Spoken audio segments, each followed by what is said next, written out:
Ghana has started a vaccination exercise so that we're rescued from the havoc that is being wreaked by COVID-19. Today, we take the progress report and allay your fears about the vaccine, as some countries have suspended the type that we are using right now. The state of the nation, as presented by the president, does it reflect your state presently?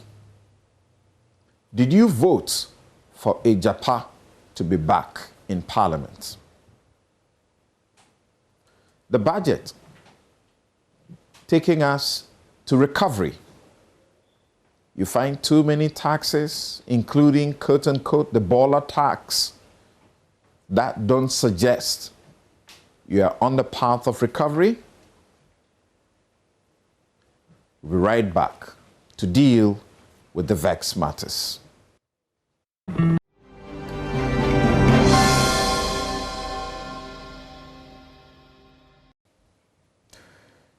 Welcome once again. I'm Samson Ladi Anyanini, and here is your legal light. Now,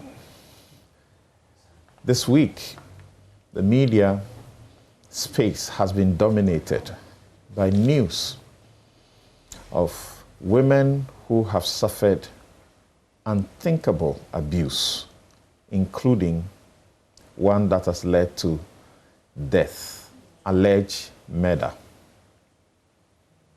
So this morning I'm saying, Lillian, I am guilty. You would have seen and read the statements issued by the Coalition Against Domestic Violence, the women lawyers, all of them stating one point in the end, that you should live to live. If you're in a situation where you are being abused to the point that we have heard and seen, you are better off leaving so you can live. I think that makes a lot of sense. Now, I say I'm guilty because I've been sharing a story on my social media handle, and it's been very interesting. The point is, as a lawyer, if somebody approached you and said they were in a situation which included violence, because it's a marriage, you would discover that even though you are supposed to apply the law, your prejudices may come in. Your influences socially, religiously, and culturally may come in. And just like society is so hesitant to encourage, as it were, divorce, even where it ought to be encouraged, you may find yourself being a bit reluctant and seeking to encourage that things are worked out. In the process, often, women are being asked to stay on, and in the process, some lose their lives. And I say, I'm guilty. Because if you came to me and told me that you wanted a divorce, first, my religion, my church teachings, my Bible will come to mind. And what society thinks about divorce will come to mind. Again, I point to our own laws on marriage and divorce. And it says, by policy as a nation, you cannot present a divorce petition if the marriage has not done 2 years. You have not gone 2 years in the journey. Of course, that is the rule, but there are exceptions, including that when there is substantial hardship suffered by a party, the court will allow a divorce in that circumstance. But here's my point. Because that is the rule, you may be tempted to ask, how old is the marriage and you're seeking to have a divorce first, rather than asking, what are you going through in the marriage? We are all guilty. Let's encourage where it is necessary so that people don't die. When they die, that's the end of it. Thank you very much. Now let's take a quick break and return to look at our COVID-19 vaccination situation. We'll look at the President's State of the Nation address, whether it reflects your state of the nation, and the budget, if you find anything in it that gives you hope. You're welcome back. This is NewsFile, it's the most authoritative news analysis platform. I'm your host, Samson Ladi Anyanini, and my guest this morning already in the studio is Kojo Opong Nkrumah, the MP for Ofuase Ayirebi and Minister for Information. He will be joined later by John Abdullahi Jinapo, MP Yape Kusogu, Dr. Priscilla Chumesi Bafo, Senior Lecturer, Department of Economics, University of Ghana, and Professor Godfred Bokwing, Professor of Finance, University of Ghana. But this moment, could you welcome to the show? Thank you for having me, Samson. Great. This moment, we have Dr. Patrick Abuaje, who is Director General, Ghana Health Service, and Dr. Kwame Sapong Asiedu, who is pharmacist and fellow, Ghana Center for Democratic Development. Thank you, gentlemen, for joining us via Zoom. Thank you, Samson, for having us. And thank you, Patrick. Good morning. Right. Okay, so Dr. Abuaje, we should start with you. And I think that Ghana is indebted to people like you for your commitment so far in helping this nation, go through this crisis. And thankfully, Ghana is celebrated among the nations that got things right about COVID-19 so far. So the vaccination, how far have you gone with it? Satisfactory? Yeah, thank you very much. I think it's probably better than we anticipated. And because of initial talk about hesitancy among others, I think now we are having to deal with how do we cope with the pressure. We have so far done about 387,000 people have been vaccinated. But that is what we have on the electronic platform. We have about 50,000 data to be keyed in. And so we are looking at about, I would say about 430,000 people have so far been vaccinated across the country. That is the 43 districts that we are currently focusing on, which is Greater Accra, Ashanti region, and 2 districts in Central region. So that's where we are in terms of the total numbers of people who have been vaccinated. Right, and that will mean that you have some 170,000 vaccines or doses left? Normally, we will have about 5% wastage. And so, for example, if you open a 10-vial bottle and you're able to use 9, and it's 6 hours later, you have to keep it overnight. You can't use it again, because once you open the vaccine, within 6 hours, you know you. So we have a margin of 5%. So we had about 580,000 earmarked for vaccination, and that's what we are heading for. Right. Towards now. Right. So this must be very satisfactory in your estimation, not so? Yes. I think we are quite happy with the enthusiasm and the faith that the people have. But I believe that the initial phase of the president and others, key influentials, taking it also show people that it's actually safe.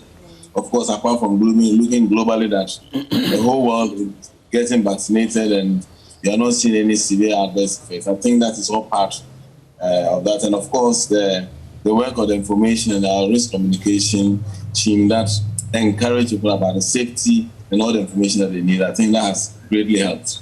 You're right. Within such a short time, and to be able to get this number in the midst of the myths that are being peddled around. And I'm surprised to meet people who are supposed to know, who still can't, agree that there's nothing wrong with it and that it is safe. I took my jab on Tuesday, and there were a few things I was made to expect. And I've been okay. I had just a little bit of some small pain and headache, and within less than 42 hours, I'm okay. What do you say about those who are beginning to get a bit scared because of the reactions that they get, that a lot of people are talking about it, and it's feeding into the fears that some may have?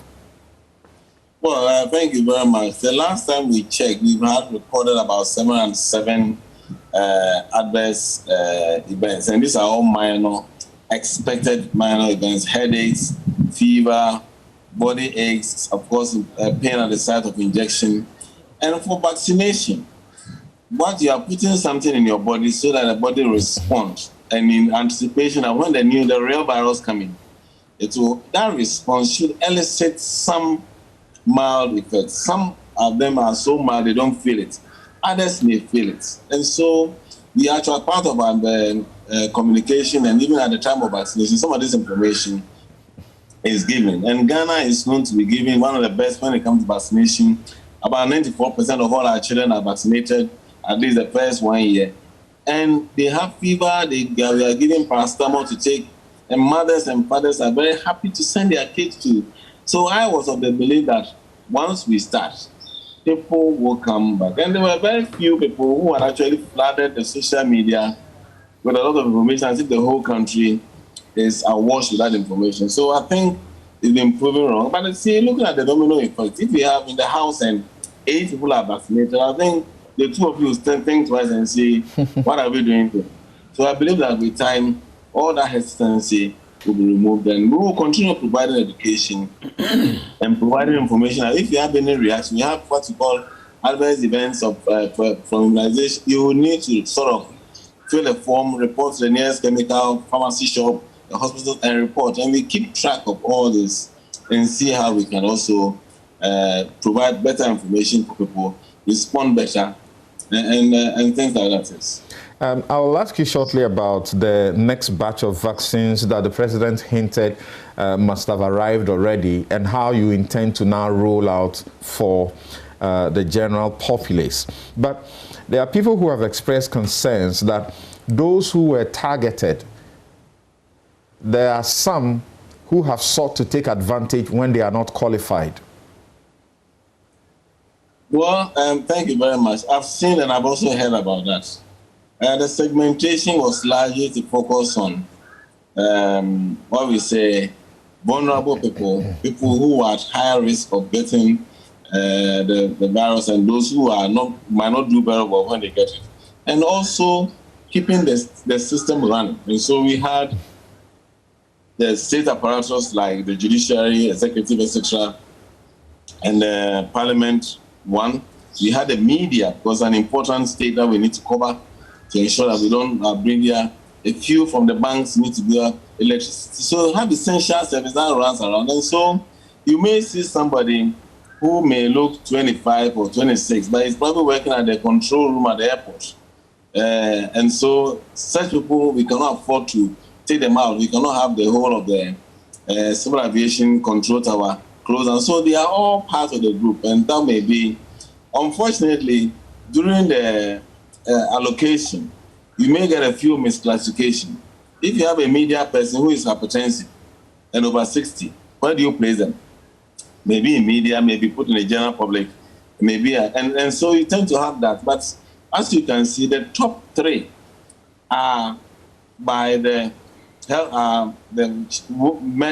adults 60 and above. We also have the second is the highest, the health workers, which was a key priority area. And then the third, you have those with underlying condition, and then the others follow.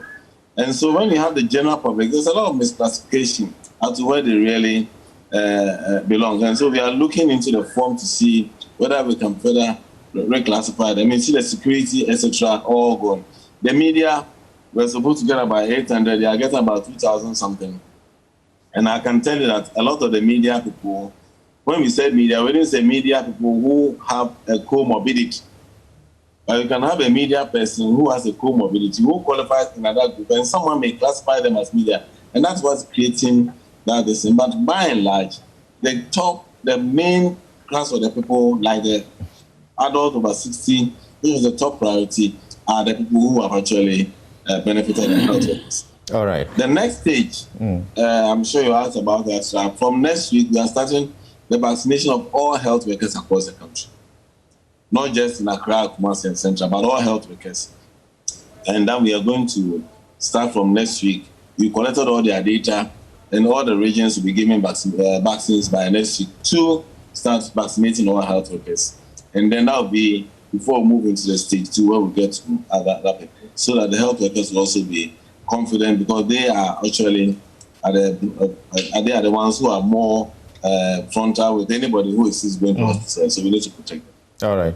Now, Kwame, we had this information about, a couple of countries that began to suspend the use of the AstraZeneca vaccine, and that immediately got people, I'll say, especially those that were having arguments with, who still had problems with it, trying to push it in our faces and suggesting that we may have been too much in a hurry to go take it, and so we should start worrying. Thankfully, you made such a quick intervention and gave us a publication with the statistics from all over the world that sought to calm nerves. Can you take us through that again, so that those who may not have had benefit of your article can allay their fears that there's no issue taking the AstraZeneca vaccine?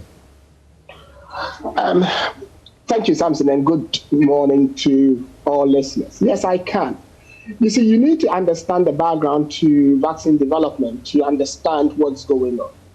There's a lot of geopolitical gerrymandering going on in the European Union regarding vaccination. So, for example, if you look, the UK has got to about 36-37% of the population vaccinated, and mortality has dropped significantly by over 40-50%. Reinfections is down, hospitalization is down by about 80-something%. So basically, the question has been about the AstraZeneca vaccine. It started with allegations that there wasn't enough data to back the use of the vaccine in over 65 years. But then, 2-3 weeks ago, the UK, Public Health England, and Public Health Scotland, as well as Clinique in Israel, released data for use of almost 9.3 million people who were over the age of 70. So that immediately put that misconception to bed straight away. And when it put it to bed, something happened in Europe. In fact, it was interesting because I was coming on a program with, I think it was PM Express. And I just left that press conference from Public Health England. So I had the data in front of me.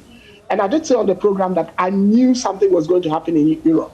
While we were on the program, Germany backtracked on giving it to over 65s. Within 30 minutes, Spain had backtracked, Italy had backtracked, and then they made a demand on AstraZeneca to supply all their vaccines that a month ago they had said they didn't need. AstraZeneca then pushed back and said, you know how biological products are made. You cannot just come to us and say we should turn the taps on and give you vaccines. So we can't.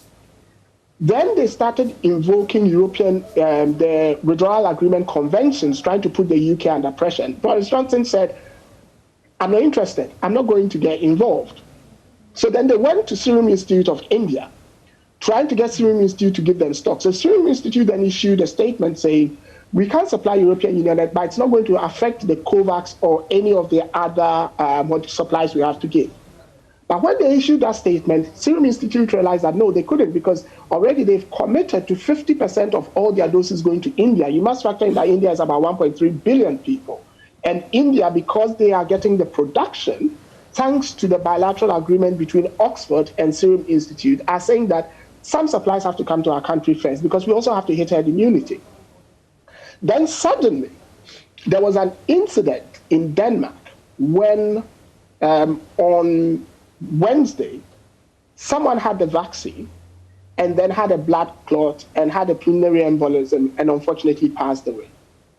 There was no causal relationship between the two events. But you have to understand that these vaccines are under the emergency use authorization protocols, which then put them under what we call the black triangle reporting scheme, which then means that every side effect, like Dr. Abuaji said, has to be reported, even irrespective of how minimal it is. Once someone makes a report, it has to be logged, because that is how you get the data. But when there's a severe adverse effect, like a hospitalization or a pulmonary embolism, then the regulators in that country have to do what we call a benefit risk assessment and make a decision as to whether they want to continue or they want to pause. Because of the geopolitical gerrymandering going on, regulators in the European Union are very sensitive to anything around the AstraZeneca vaccine. So when it happened, Denmark paused because it happened in Denmark. So they issued a 2-week pause, because that is the standard amount of time it takes for regulators to investigate this. When they issued a 2-week pause, Italy then issued a pause. Then Austria issued a pause. Then suddenly, the press globally, without understanding what goes on in the movement of drugs in international commerce when it comes to biological agents, picked on it and started reporting that there had been a death. Immediately, the European Regulatory Authority issued a statement saying that there was no causal relationship established. Then the Medicines and Health Product Regulatory Authority also issued a statement. So what I did was, I then went on to the AEFI portal, the global portal, to see what were the side effect reports. I realized that the current side effects reporting in fact, I'm looking on the portal as I speak now, there have been over 420 million first doses of vaccines given across the world. 420 million. Out of that, 109 million is from AstraZeneca because it's the cheapest. It is the most easy to move around because of its storage requirements. Plus, Serum Institute is the biggest producer of biological agents globally, and they are supplying a lot of countries. So look at it, 109 million. So far, severe adverse effects for the AstraZeneca vaccine is 0.00027%. So 2 times 10 to the power -6%. Of these, the most serious side effect I've seen is what you call it, blood clotting, irregularities in blood clotting. And bear in mind that this adverse effect has been reported by all the vaccine developers, including Novavax, which has now just released this results on Thursday. It is a side effect they've all reported in very few patients. They link it to one of two things.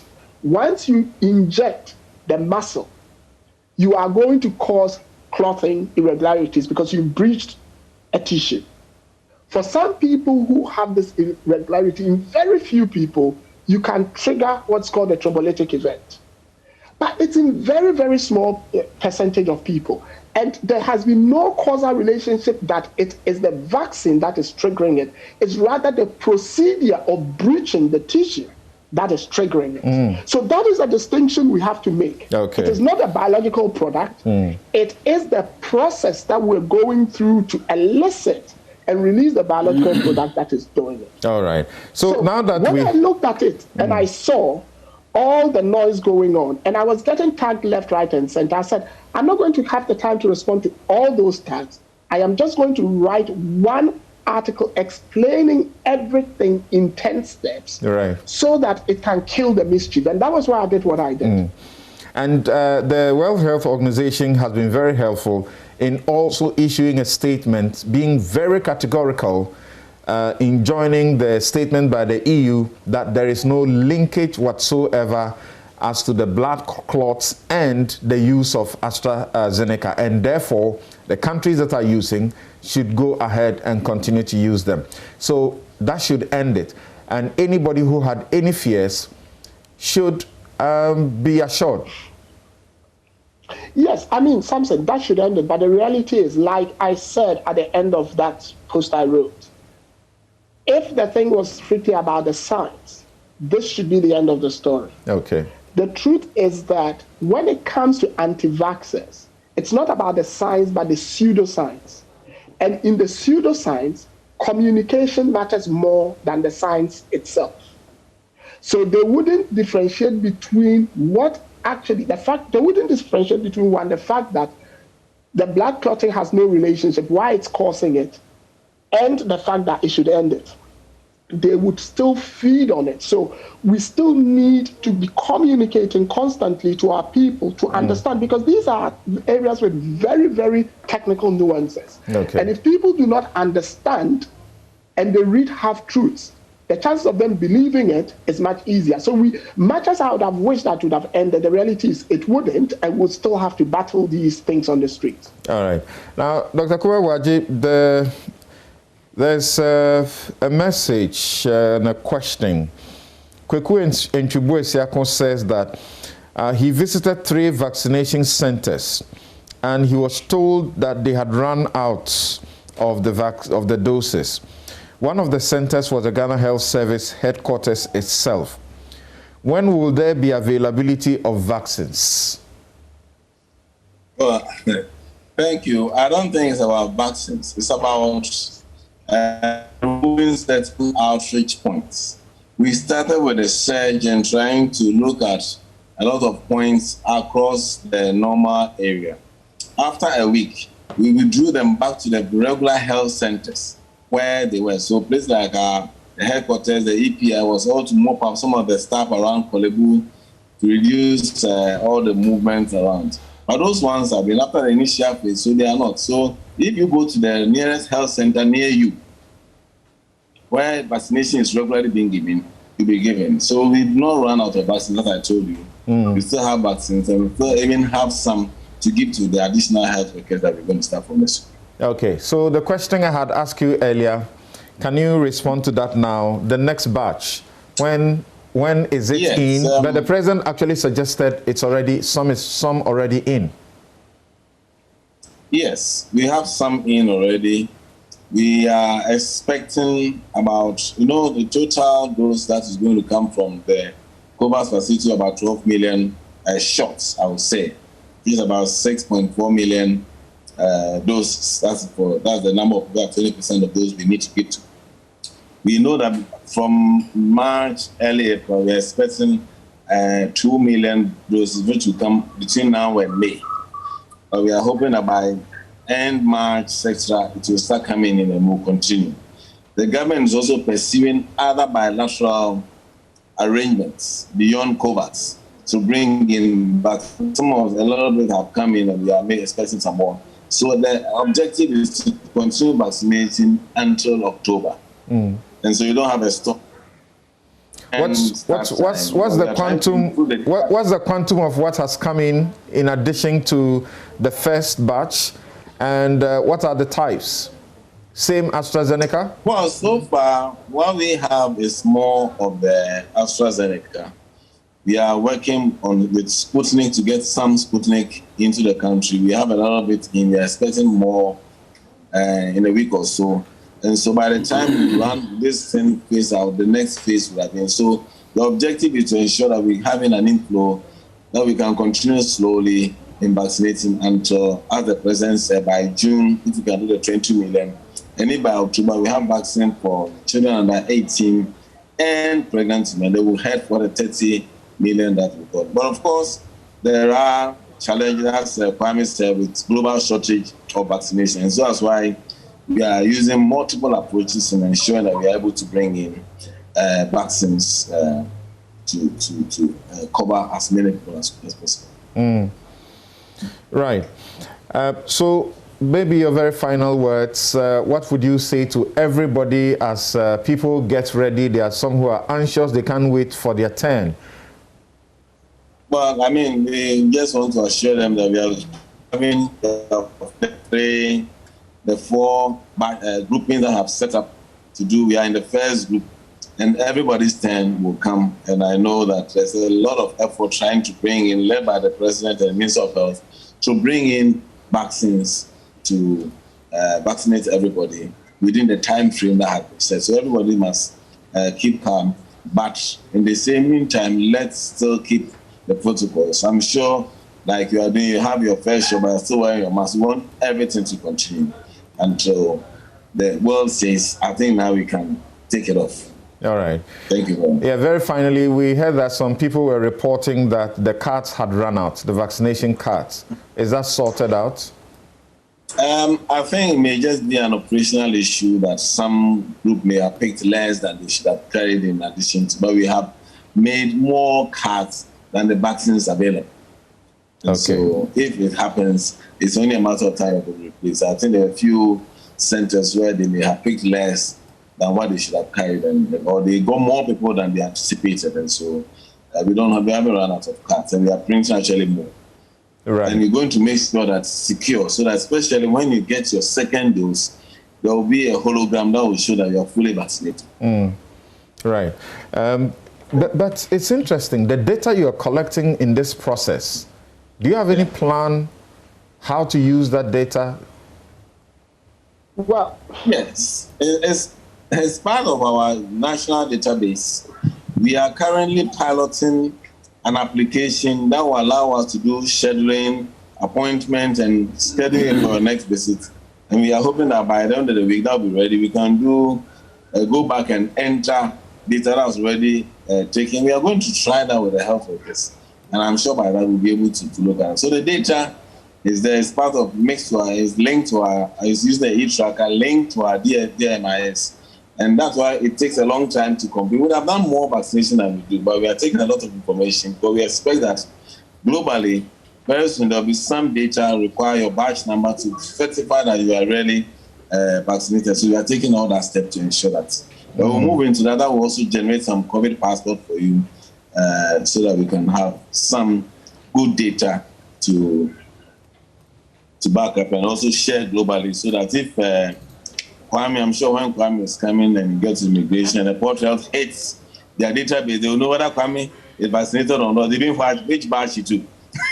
No, I'm vaccinated. Yeah, but that's true.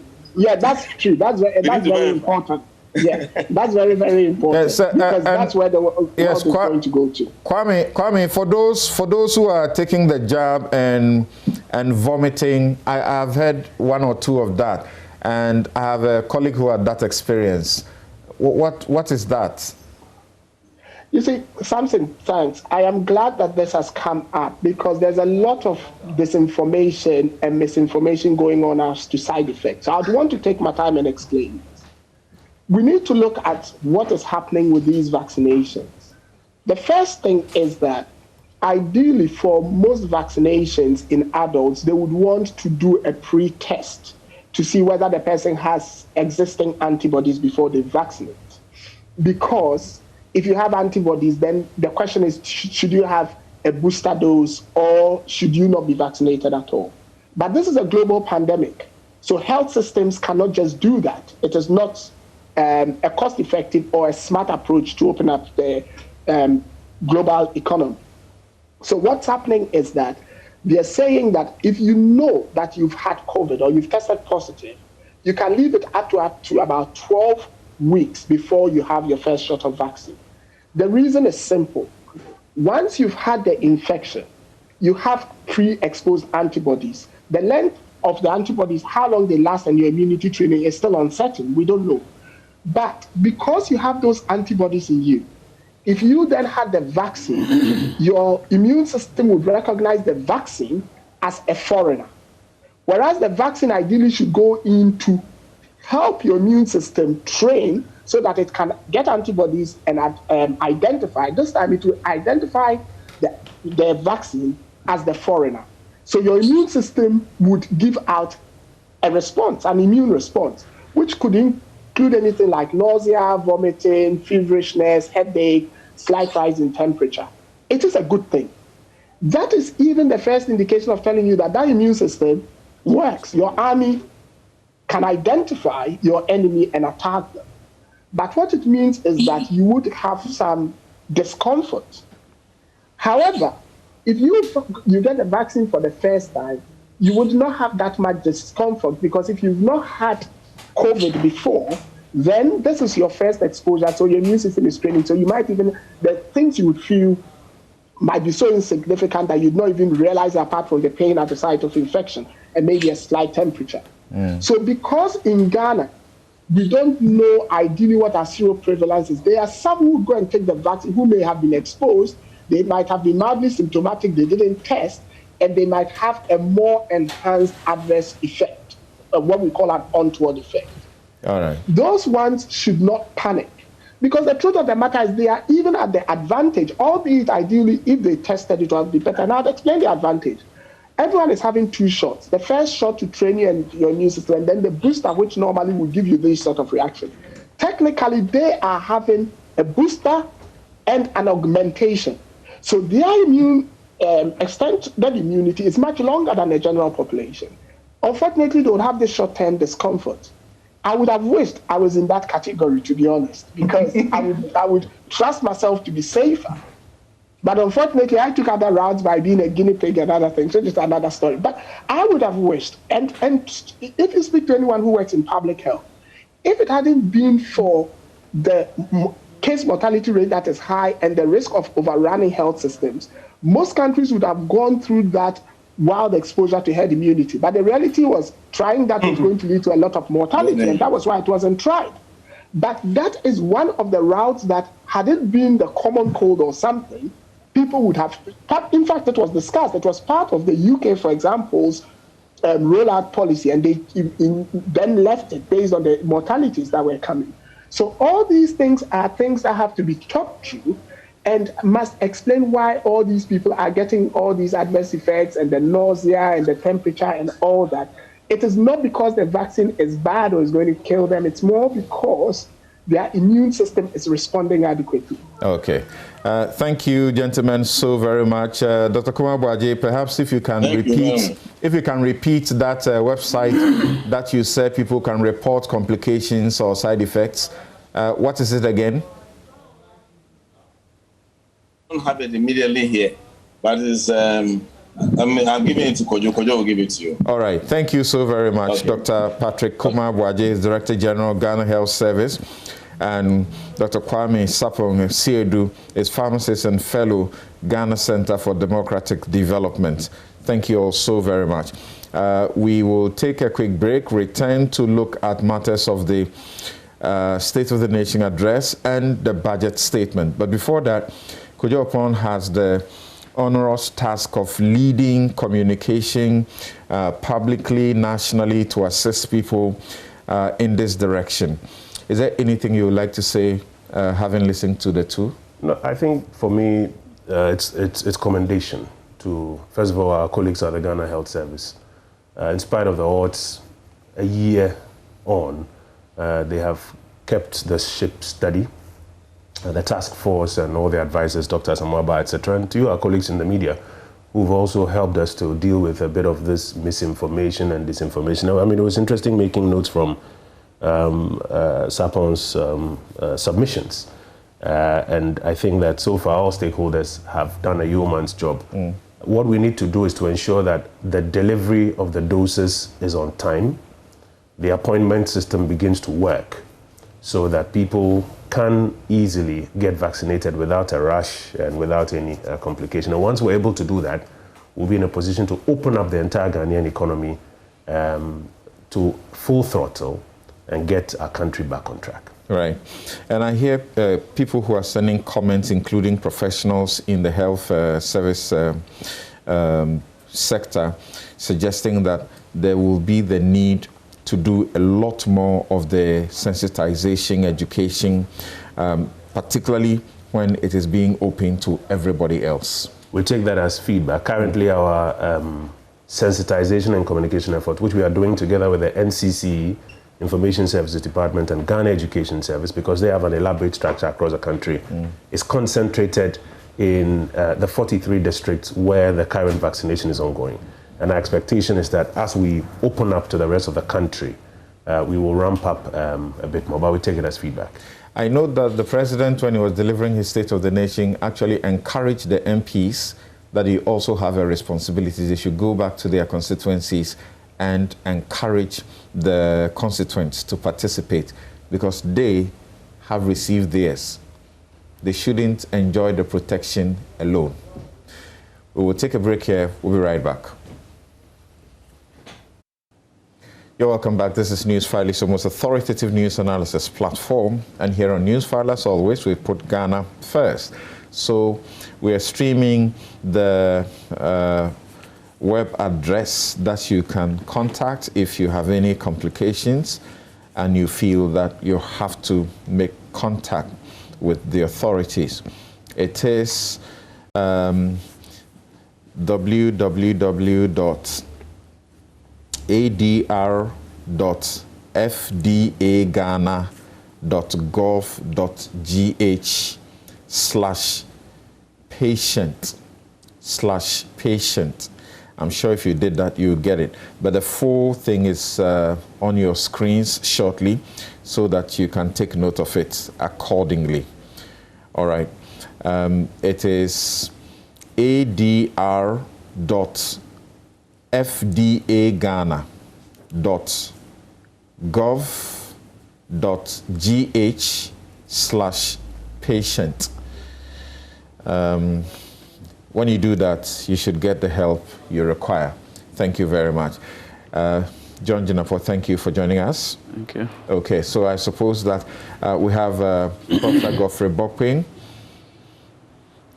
Professor of Finance, University of Ghana, on Zoom, and Dr. Priscilla Chumesi, Bafor, Senior Lecturer, Department of Economics, University of Ghana, also joining us via Zoom. Ladies and gentlemen, if you are with us, good morning. Okay. They will join us to help us discuss the budget. The show is brought to you by Bank of Africa, strong as a group, close as a partner, MTN, everywhere you go. Ashasi University, educating ethical and entrepreneurial leaders for Africa. Duroplus, where Duroplus goes, water flows. Having mosquito spray and coil, pleasant on humans, tough nightmare on insects. And Agyapa Food is tasty.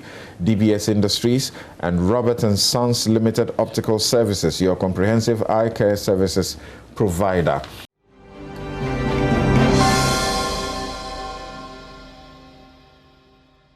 Now, the president had, I think, 26 pages of State of the Nation address to give us, and he rendered it. I'd like to start by asking the MPs here. John, the speaker had indicated that you should avoid the heckling, unnecessary noise, and I'll be frank with you that I felt so bad, terrible, watching you guys do the things you did in the House. Why? The president is reading 26 pages on his feet. If he makes a slip in pronouncing a word or something, must you hoot, must you boo the way you did? Thank you. When will you stop? You've been doing this for too long. Thank you, and good morning to your viewers and listeners. Yes, it was a momentous one. Actually, the president also responded, because I've read the president's entire statement, and there were a lot of comments that he made that were not in the statement. For instance, this issue of you won with 4-5 at the Supreme Court, I won with 7-0. It's not in the speech. And when the president does that, it will then appear that he's rubbing it in. Things like, during your time, you failed to achieve that, but I have achieved this. Yes. When he does that... Will you pay attention that at the time he makes those interventions, you are heckling him and making statements. Some of us are sitting back and we can hear, so he feels he needs to respond to you directly. Yeah, but I thought that as president, he should have maintained his composure. I thought that. But as MPs, you should be. I'm coming there. You should be doing what you did. I'm coming there. So it's an issue for leadership to take up. I'm sure that when leadership insists on some of these things, I believe that we would take a cue. The other issue is that the speaker asked you not to, and you did. So what do you mean by when leadership? No, I mean both sides. You take a cue? Normally, the job of leadership is to assist the speaker, and so you heard the MPP side, like you rightly said, especially when the Chief Justice was introduced, they were cheering. and then our side too, there was some booing. No, that was so, the second time. Pardon? You know the Chief Justice was introduced twice. Yes. The first one, our side was very quiet, and then your side is the one that booed. And then Speaker... No, I don't remember that. Be that as it may, what Samson is saying is that can we avoid that scenario? That's a substantive. I think that is the substantive issue, and going forward, let's see how we can do that together. I'm happy that you've raised it. It's something that all of us... You should watch the video back so that you don't say, going forward, I think we can, but we must. That's because true. You wouldn't like it. You wouldn't like it. It's a two-way affair. And you see, the budget, when the majority leader was reading it, the heckling compared to it was very, very... That should tell you that some talking and some consultation is taking place. Some people were actually surprised about that. Yes, so clearly we'll make. But it shows that Parliament can behave when it chooses.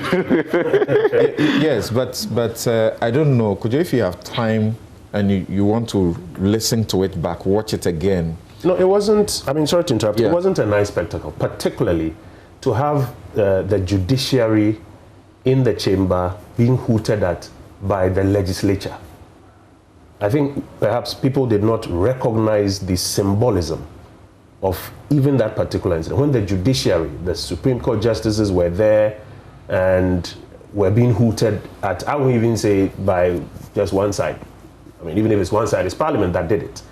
And like JJ is saying, we ought to take a deeper introspection at these matters. But yesterday, I think, was an example that Parliament can behave. And I think that we should do more of that and less of the antics that sometimes... Maybe because you are used to booing presidents and all, you didn't feel that Chief Justice, so what, even the president. But that's why, for example, I'm drawing attention to the symbolism. Because if people back home would disrespect MPs, would disrespect the judiciary, they take a cue from how we conduct ourselves. If we are booing the legislature and we are booing presidents and we are, literally insulting each other, calling each other names. At times when very serious matters of the state that is exactly how people back home will treat us. So I think it is a learning opportunity. Yesterday, like we've said, was an example of how Parliament can behave itself. And like we're suggesting, leadership has to urge colleagues to do more of that and less of the antics. No, but just a quick one. This is the last time we are... I agree with Kojo, but you see, the other thing too is that beyond the booing too was the issue of Yadasi and those. So I think that is both sides. I agree. Let's watch it and see how we can make progress. Actually, there was singing. Yes, there was singing and all of that. Anyway, okay. So let's get to the substance of the President's State of the Nation. Let me start with you, JJ. Yes. Yes, he did his constitutional job. I think Article 67 enjoins him to tell us the state of the nation. I see it in a two-way affair. The president uses the opportunity to tell us the state of the nation. I'm sorry, let me apologize to our viewers who are joining us via YouTube. Our YouTube channel is down. We're getting a lot of feedback. We're sorry, we are getting it rectified. So he uses it to tell us the But if you went to My Joy Online straight, My Joy Online TV Plus, My Joy Online TV Plus on YouTube, you can also still get it. I'm sorry for that. So the president tells us the state of the nation, and being his maiden address in his second term, I'm sure he would then take the opportunity to tell us where he wants to take the country. That is to say, a vision of what he wants the nation to achieve. Then the budget comes to actualize that with the quantitative figures. And so I think that's why the framers of the Constitution made it such that the president would always deliver the state of the nation, then the budget follows up. And some key issues came up for me. I thought that the president could have been much, much magnanimous. I thought that the president could have been much, much reconciliatory, especially having won a second term and being a president who will not be contesting again. I thought that his speech should have been much, much reconciliatory. That's one. Two, I also thought that he dwelt so much on 2016 or the years preceding his coming into office. Because don't forget, before the dissolution of Parliament, he had the opportunity to tell us what he's done so far. Now he is handing over to himself. So I thought that he was too much heavy on that. The other thing had to do with what we might be discussing, the state of the nation itself. I recall, and I stated that in his first address, he made it clear that the key issue that he faced had to do with the economy itself. And he stated that 3 items alone accounted for 99.6% of government revenue. And he listed, I think, compensation, interest and amortization, and then statutory payments. And he gave a firm commitment that by the time he was leaving office, that would not be the situation. I think it's from 2019, before COVID. If you look at the figures, it had deteriorated. I mean, our revenues couldn't even cater for the 3 items. So clearly, that for me was a benchmark that we ought to be looking at. And for me, it is critical. Others thought that the president didn't talk about several other issues. But given the time frame, and like you said, 26 pages, I'm not sure, because one key issue that people thought you should have mentioned was at least to commiserate with the families of those who lost their lives during the elections.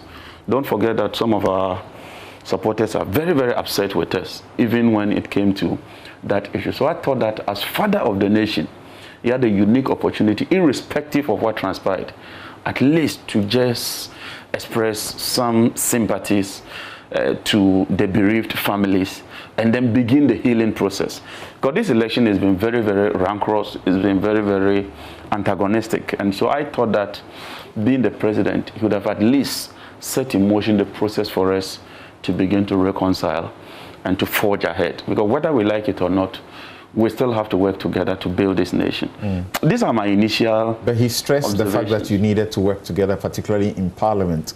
He repeated what he had repeated from day one, that the verdict of the people suggests that they want politicians, both opposition and the governing party, to work together. And yes, he was looking forward to that. Yeah, I thought he could have done much more than just that. And that's why I gave you these specific instances. Everybody and how he assesses the president. All right, so we'll come to the details of the statement that he gave.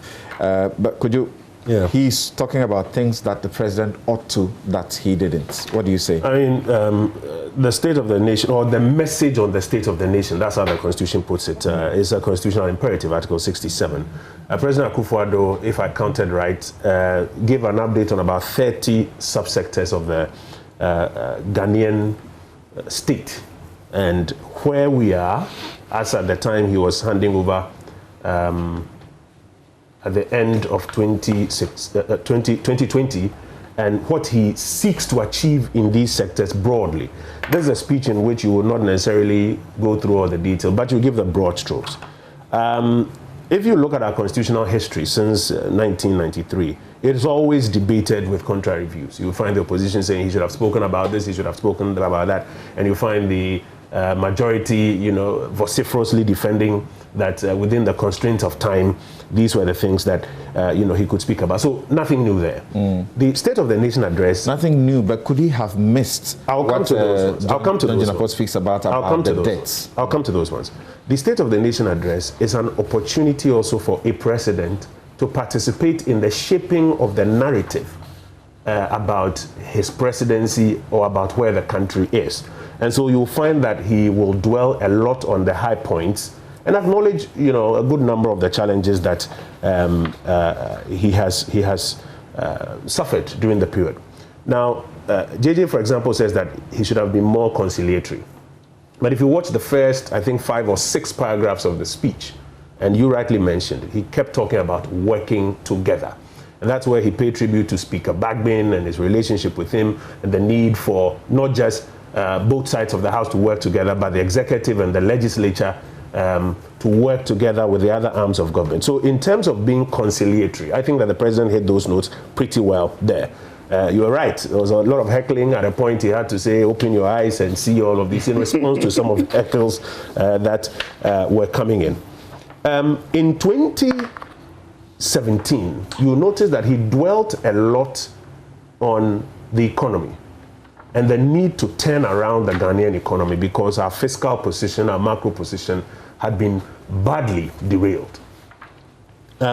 This time round, you notice that he spends a lot of time on COVID, because it is the clear and present danger that we're having to deal with and navigate our way out of before he comes to the question of the economy and signals clearly the need to get on an economic recovery program. Could he have spoken about some of these other things that are being mentioned? Absolutely, he could have. And at the end of a speech like this, you'll get feedback on what else you should have included, and you build it into your future speeches. For me, I think preliminarily, it was a good day for the president to participate in the shaping of the narrative. But that is why, in the essence of our democracy, we have a debate afterwards, where 275 constituencies, through their representatives, may agree on who is voicing, supporting, or opposing views. And then in the end, the decision to thank the president for delivering on his constitutional mandate. The critical thing is that the blood that is required to give life to the things he was spoken about, that's the budget. And that is before us now. It gives us an opportunity to determine whether or not he really meant the things that he spoke about, or it was just, perfunctory commentary that he was preferring. And I think the budget now begins to spell out where the money is to deliver on these matters. And there are aspects of the statement that may dovetail into the budget. Thank you for joining us, Dr. Theo Achampong, economist and political risk analyst. Thank you so much for joining us. Good morning. Great. Now, the president, in the State of the Nation, took time to take us through a reminder of what COVID-19 has done to us. I don't know what you think about the effects of the COVID-19 he spoke about, leading to revising of the growth. Among others, he drew our attention to the fact that he said that according to the COVID-19 Business Tracker Survey conducted by the Ghana Statistical Service in collaboration with the United Nations Development Programme and the World Bank, the COVID-19 pandemic has led to job losses, with many Ghanaian businesses and firms being forced to cut costs by reducing staff hours, cutting wages, and in some cases laying off workers. The survey again showed that about 770,000 workers had their wages reduced, and about 42,000 employees were laid off during the 3-week partial lockdown imposed by himself. So he then took us to why certain things have happened to the economy and why there was a need to revise the growth rates, among others. What will be your commentary, particularly that you have a special eye for that aspect? Good morning once again. I think we live in interesting times. COVID, like all other economies, and Ghana is no exception, has actually had a quite big impact on people, on livelihoods, and on the general well-being of the citizens at large. So I think it's in that respect that when the first partial lockdown was imposed in Ghana back in April, we did see also the government announcing a number of policy packages to sustain the impact of the pandemic on citizens. Subsequently, a number of these were extended. So off the back of my mind, I do recall a waiver of taxes for health workers. I do recall, I think, water consumption being fully covered for Ghanaians from April to December. And I also do recall hot food and other related healthcare supplies like PPEs being provided to citizens. But the reality really is that we are having to work or deal with the post-COVID fallout, right? So right now, we are in a situation where revenues are down. We actually have revenues down, I think, about 12% or so on a year-on-year basis. At the same time, we have our expenses also having gone up by a much bigger amount, and we're looking at a deficit of about 12% of GDP for 2020 alone, and potentially another 10% for 2021. And the question really is how to then sustain, right, the recovery. So if you look at the business tracker survey that you mentioned, we have seen a bit of an upturn in economic activity. The question really is, the or the issue rather, the extent to which government uses its fiscal levers as well as the monetary levers that are available through like the Bank of Ghana to support the recovery going forward. And we can discuss some of the nitty-gritty details are associated with that. But the State of the Nation, as the president provided, for me, it was like any other State of the Nation. He did provide an update on what was happening at the sectoral level. My only little concern in there is that I think we need to sort of move the conversation beyond some of the macroeconomic indices like GDP and start, discussing more grassroots developmental progress. And also, secondly, move the conversation from we built hospitals, we built roads, to discuss output and outcomes. So how has that translated into health outcomes, education outcomes, right? Energy access, bridging the poverty indices and inequality broadly overall. Because other than that, then we're actually caught in this quagmire of just debating statistics, which actually don't really reflect at the end of the day in the well-being of the people. But he spoke about energy access, for example. He spoke about the expansion of the national grid. He spoke about the GMPC and what it's seeking to do and the new explorations, so to speak, that it is working on. He spoke about the 1D, 1F and the projects that are on 232 projects, various stages of implementation. He spoke about 5 medium-sized agro-processing factories and 63 common user facilities which are under construction, 112, including the 5 that I have mentioned, which are operating companies as 1D, 1F. So if you say we should talk about the macro matters, these are micro matters, are they not? Grassroots, you said grassroots. Yes, they are. My point I was making is they are all, you can actually count these, right? So in developmental talk or language, these are all inputs, right? And that's what every government would do. If you look at budgets going back to 1992, everybody does or invests in infrastructure, etc. What I'm trying to actually raise, or maybe have a mind to then for me, is how we actually connect these, right, to outcomes. So yes, we are seeing an uptick in oil, say, exploration. We're seeing investments in 1D, 1F, and the related others. But bottom line for me is, how does that then translate, for example, in the expansion of our industrial capacity? How do we measure that? What is the connection between that and the agri-sector value chain? Where for now, with let me use 1D, 1F as a very good example, where we then have to supply ancillary goods and services like the tractors or the abobo yaya that the farmers use, right? Mm-hmm. And connect that to the TVET system that we have.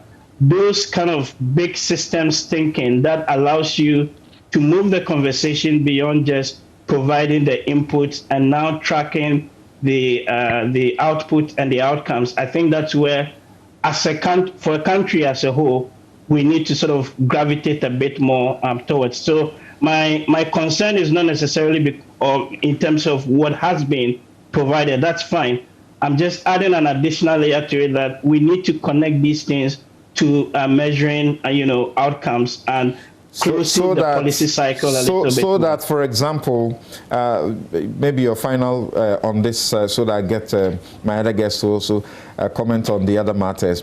So that, for example, under the national electrification grid, if the president announces that a total of 1,436 communities have been connected to the grid, and that there has been increased national electricity access rate to 85.17% as of October 2020, what should we do? We need him to tell us how that has been used to create industries within the rural communities or what? Yeah, so that's one aspect of it. The other aspect is, yes, for example, on electrification, the numbers have gone up, and that's one metric we use to access, electricity access or electrification more broadly. But the question really for me is, okay, So how are we then utilizing that demand to create the micro industries that are needed, for example, to add value to the agri sector or the production of, say, yams or cassava or mangoes at the grassroots level? When you begin to think that way, then it leads you to a very important point. The point here being, what is like the cost of power, right? That you then provide to industry or people then use. Because we, John and others will tell you, we have excess power in the system. We are being faced with all these, capacity charges. Some of the contracts have even been canceled, and we've had to pay judgment debt on it, right? So expanding the power access, that is all well and good. But the systems thinking or the output or outcome level thinking then means that you have to connect these to like the agri sector value chain, right? And close the policy loop. So it's not a criticism of what has been done. I am just saying that we need to move the conversation a little bit beyond just counting what has been done and, connecting these at a much kind of bigger level. All right, thank you. And I return to you to ask whether you think that the president seems to suggest by the announcement that Agyapa will come back to Parliament for consideration that he thinks that voters voted for Agyapa. We'll return to that. Now, John, yes. I'd like to pick on from what Doc said. That is the issue of the input and the output issue, because in economic management, you are basically using some monetary and fiscal tools in order to attain whatever objective you intend to achieve. And so, like the electricity you talked about, yes, 85.1, from where? We took access rate from 54% to 83%. That is the quantum leap. And the president takes it from 83 to 85%, which means that if you just do the 4 years, he does about 0.5% per annum. And yet the president tells us that in his next 4 years, he will achieve 100%. You cannot be moving at this snail pace of 0.5% compared to your predecessor and expect to achieve universal access. So I think those are the areas we should be looking at. He talked about industry. And like he said, there's been so much talk about 1D, 1F and all that. So if you are investing in your industries, if you are investing in the manufacturing sector and putting all these figures, it must reflect in the budget. So if you take the budget statement of 2020, page 19, table 5, I think table 5, look at the manufacturing. In 2016, the manufacturing sector was growing at 7.9. Today, the manufacturing sector in 2019, and I tried to do 2019 before I go to 2020, so that I distinguish COVID and pre-COVID. It declined to 6.3. Despite all these so-called investments in... 6.3 from what again? From 7.9 to 6.3. A reduction in the growth rate. Then the construction sector, because the construction sector, for me, is one of the critical areas. Because if you look at any growth model, capital formation is very important. And you must put concrete, you must construct. Construction sector in 2016, 8.4. Construction sector in 2019, negative 4.4. These are the figures. And these are figures from the budget, not from any other place. Even if you look at today, you look at our economy, and you look at the big ticket items. Between President Kufuor, President Mills, and President Mahama, we borrowed a total of $4 billion from the Eurobond. In 4 years, President Akufo-Addo is borrowing $13 billion. In 4 years. I'm saying from President Kufuor, President Mills, President Mahama, $4 billion. Akufo-Addo in 4 years, $13 billion.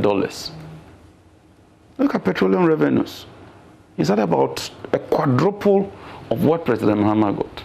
Look at energy sector levies, about 12 billion. And yet, look at where we are. I was reading the budget statement, and I got worried when the minister said that we're going to lay off the the Nations Builders Corps, Napco workers. We're going to lay them off. I'll read that for you. Yeah, please. That there will be an exit plan this year. That's not layoff.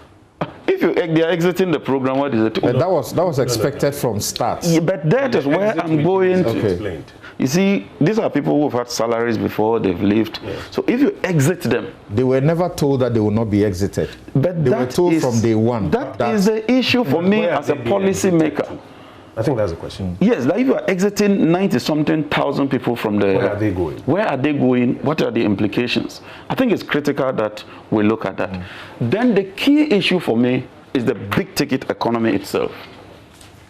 I've just looked at the 2021 budget proper. And when you look at that, our tax revenue... Before you finish on the economy matter, the Napco issue is very central too, because this was a big, way to resolve part of the job issues. So you are saying that the program is poorly thought of, or what? That is my point. Because the program's idea is to offer these people who otherwise didn't have any jobs the opportunity to come in for a period and to gain the requisite experience so that they make it easier for them to acquire. So let me give you an example. Some of them are involved in traffic management.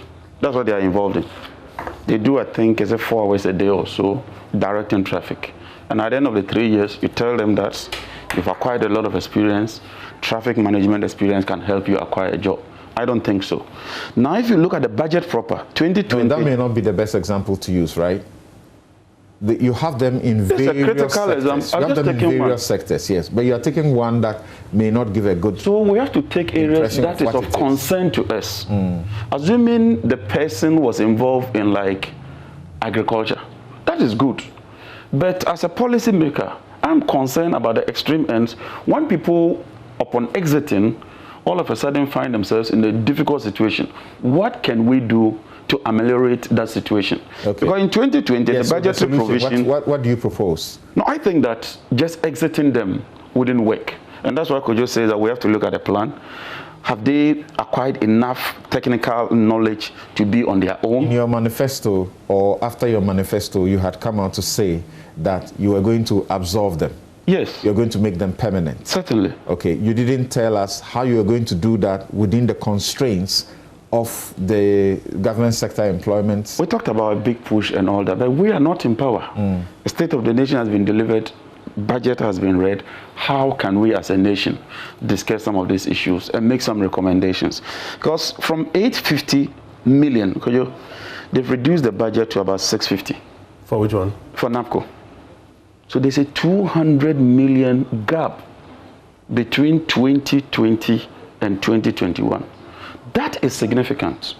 And it has been explained that there's an exit program. Mind you, the exit program was announced right from the beginning. No, you're not getting me. But I'll deal with it. I'm saying that Napco intends employing a similar number upon the exit. The program is not being phased out. It is the employees or the workers who would eventually exit, as you put it. Then new or fresh people will be recruited. Which then means that you are encountering a double expenditure. An exit program expenditure and then a recruitment expenditure. And yet you are reducing the budgetary provision from the year where you didn't have an exit and entry program from 850 to about 670. A funding gap of about 200 million cedis. That is a colossal amount that I think we should be looking at. Then the president talked about capacity charges and those things and quoted about 12 billion. I have the 2020 mid-year review statement. I pulled extracts. Of course, I cannot carry that bulky document. If you look at page 2, paragraph 13, the minister tells us that as at the mid-year review, he has spent 4.7 billion on capacity charges. 4.7 billion. 6 months down the lane, he tells us that he has spent 12.5 billion, meaning that within that 6 months period, he spent about 7.2 or so billion. That must reflect in the budget. I've gone through the whole budget. Not just the budget statement, but the parent budget itself, which is the bulky one with all the figures. There's nothing like that. But more intriguing, I serve on the finance committee with him. when the minister brought the issue of capacity charges, and I think it's important we settle this matter so that we know what actually constitutes capacity charges or what they call excess capacity, the actual amounts, then we know where we are going. We requested this from the minister himself, and Kojo would recall that we insisted that he should give us a breakdown, summary of energy sector payments against supplementary appropriation. That's when he came with a supplementary budget and asked that he wants to increase some taxes. These are the items. I have marked 1, 2, 3, 4, 5 out of a total of 8. 5 of them has nothing to do with capacity charges. They have nothing to do with capacity. Yes, they are energy sector related payments, but they are not capacity charges. If the power plant delivers power and due to ECG's financial difficulty, they cannot pay, and the Ministry of Finance steps in to pay, that is not capacity charge. If you pay, for instance, I normally don't like Litasco, 500 million. That is fuel. Fuel has nothing to do with capacity charge. Fuel is a pass-through, which means that the plant is running. If the plant is sitting idle, and you are paying for an idle plant, you won't be paying 500 million for fuel. So I think that these issues are very, very serious. Then the economy proper. As it stands, I was looking at some of the figures. And in the 2021, I'm even more worried. First of all, we are projecting that we're going to get a revenue of about 20 billion extra. That is a big one. I've looked at all the revenue targets in the past 4 years. We've missed them. How to get an additional revenue of 20 billion is a Herculean one. Okay. Not the loans. These are direct revenues. Then if you take our tax revenue, it's about 55 billion. This year, interest payment and amortization, that is debt servicing alone, is 55 billion. So when we take our taxes, everything goes to service debt. Okay, so I'll return to you, and that subject I mentioned to Dr. Theo Champong. You have already indicated that Agyapa is dead on arrival. We will ask you to justify why it should be dead on arrival. That if you look at Agyapa in detail, without the politics around it, is it not possible to have something that all the parties will agree is in the interest of Ghana? But before I move to Kojo, let me welcome Professor Bokping, who just joined us. Thank you so much for making the time to join us. I will get to you shortly. There is Nanaya who has a question. He says, the growth rate that Jinapo is talking about, he should remember that Mohammed's 7.9% was dependent on about 90% import. The so-called manufacturers were importing the finished goods, stick and repackaged here. That is not manufacturing. Akufo-Addo brought the 1D, 1F. These interventions saw mostly constructions of factories from scratch. Many companies ceased importing finished goods, rather raw materials to feed these factories. So production curve will definitely show this kind of growth from the beginning. Again, how much debt did the NPP borrow to clean the mess in the financial sector alone? Almost 9 billion, if my memory serves me right, in terms of economic management. We all know that the NPP is better. So this is coming from Nanayao. All right, yeah. From the IMF. So let me start off with some of the comments that were made via Zoom earlier. The conversation about whether or not our State of the Nation addresses should now begin to move into outputs instead of inputs, and then on micro matters. I think that we can all agree that our democracy and our development is in stages. When you don't have a democracy, what you are fighting for is even a constitution. When you have it, you are now looking for constitutional compliance, that every president should deliver its Article 67 obligations. And then now when you get a bit of that, you can now go into some of these fine details of can we now move it. So I think we are on a path. Nothing amiss there. Also, you look at today's SDGs as have been put out, and they are beginning to fine-tune some of the targets that all countries must have. Ghana is one of the very first countries to start budgeting with the SDG framework, which means budgeting with outcomes in mind. But you also have to bring it into our political economy and ask yourself, what does it mean when you tell the people that we have halved poverty? what are the people measuring?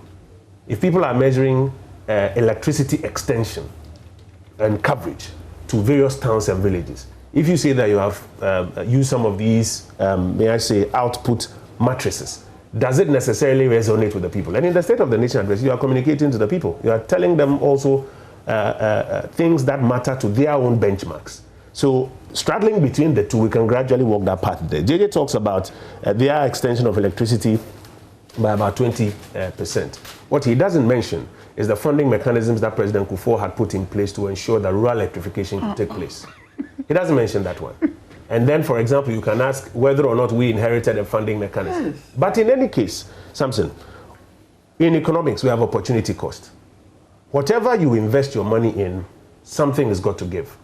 So remember, we inherited an economy that had its foundation heavily shaken.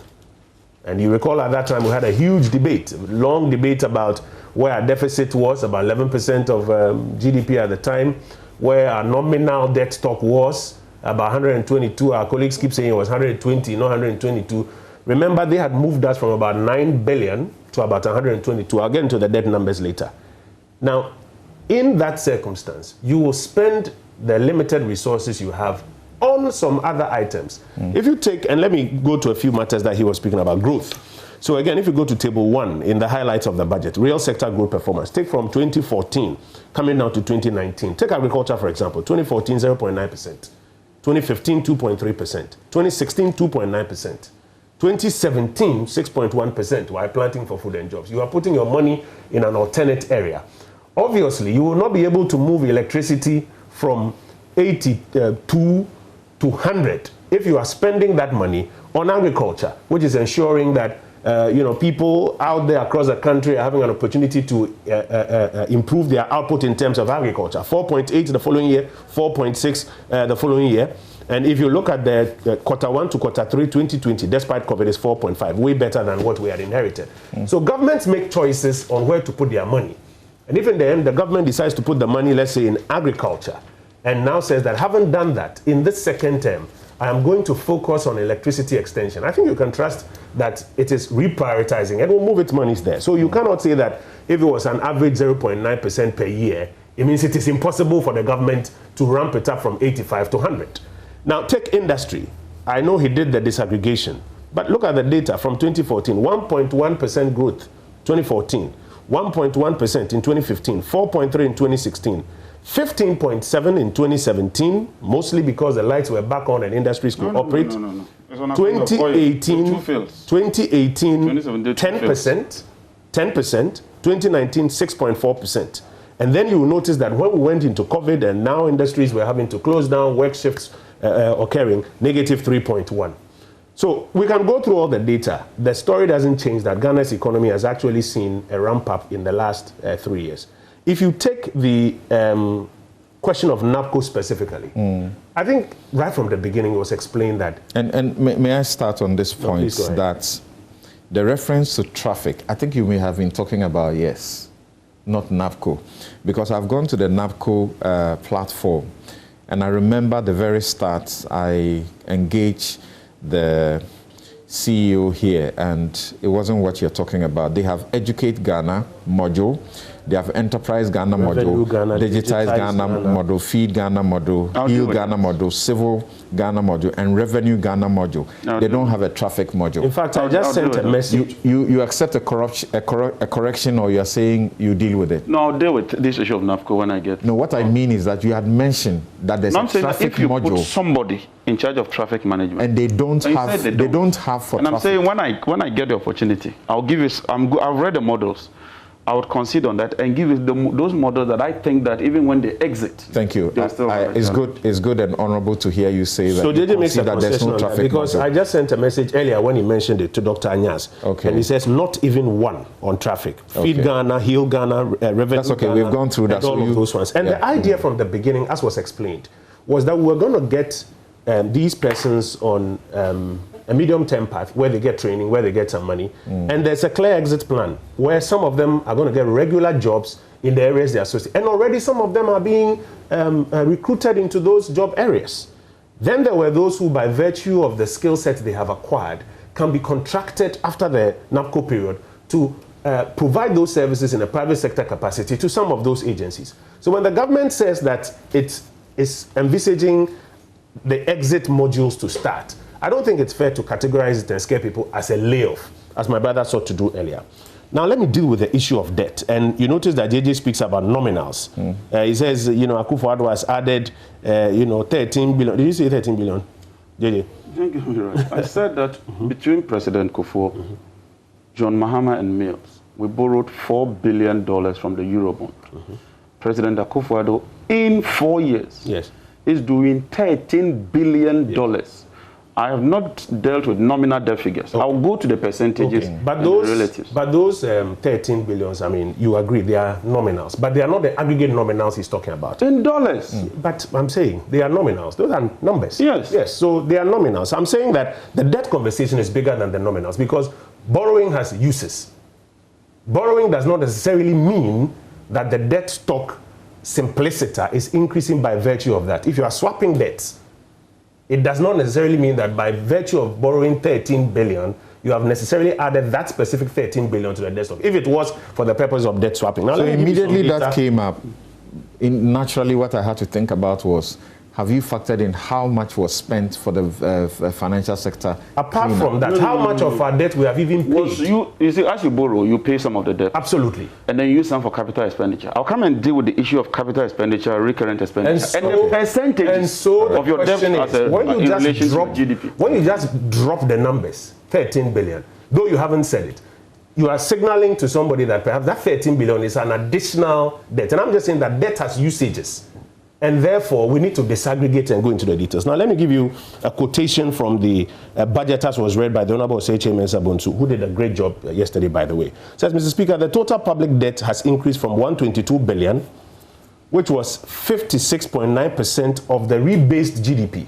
And I use the word rebased. I'll come back to it. To 291.6 billion, 76% of the current GDP at the end of December 2020, actually. Included in the debt stock and the debt to GDP ratio at the end of 2020 are the following non-recurrent burdens that we had to deal with as a matter of urgency. The fiscal impact of COVID-19, that's about 19.7 billion cedis. The cost of the financial sector cleanup, about 21 billion cedis. Cost of excess capacity charges paid to IPPs, about 12 billion cedis. And that's where JJ says he even has issues with some of those that have been classified and that have. But that's a total of about 50 billion, if my math is right, out of this 296 that we are talking about. He goes on to say, Mr. Speaker, the following information is useful.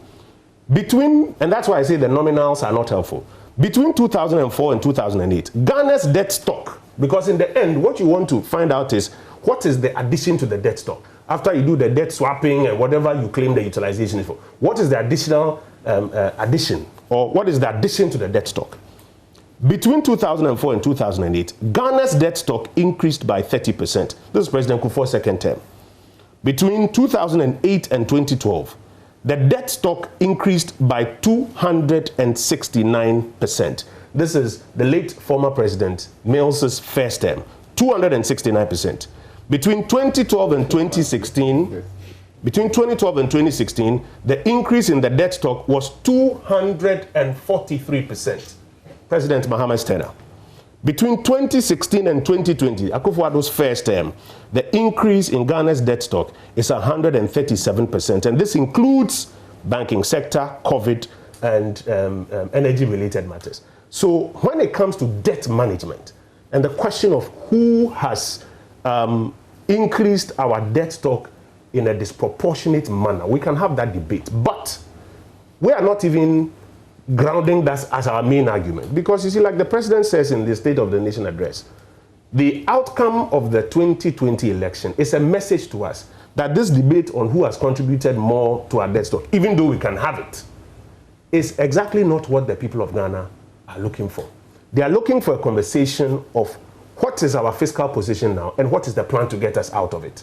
And I think that focusing on those, you will get clarity in where the government intends to spend money to ensure that, one, the current fiscal slippages that we have are corrected.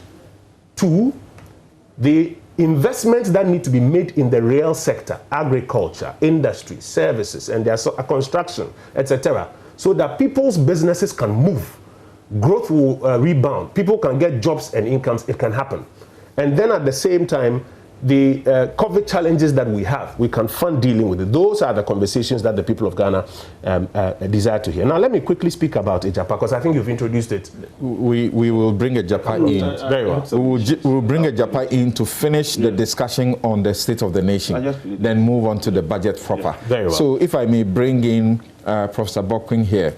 Professor Bokwin, thank you once again for joining us. Now, the issue that your colleague Theo Champon raises about, yes, these are the inputs, but can we talk about the outcomes or the results that they bring? Can we measure things in that direction? I suppose that must be a most important way to look at the issues. Not so. The president speaks about Agenda 111, which will see the construction of 100-bed district hospitals in 101 districts with no hospitals and 7 regional hospitals for the new regions. It's good to know in the end that we have built these, but to what use and the outcomes they deliver to our health as citizens? That must be the most important way to measure these things. Is that not so? Yeah, thank you very much, Samson, and good morning to honorables and then our cherished viewers.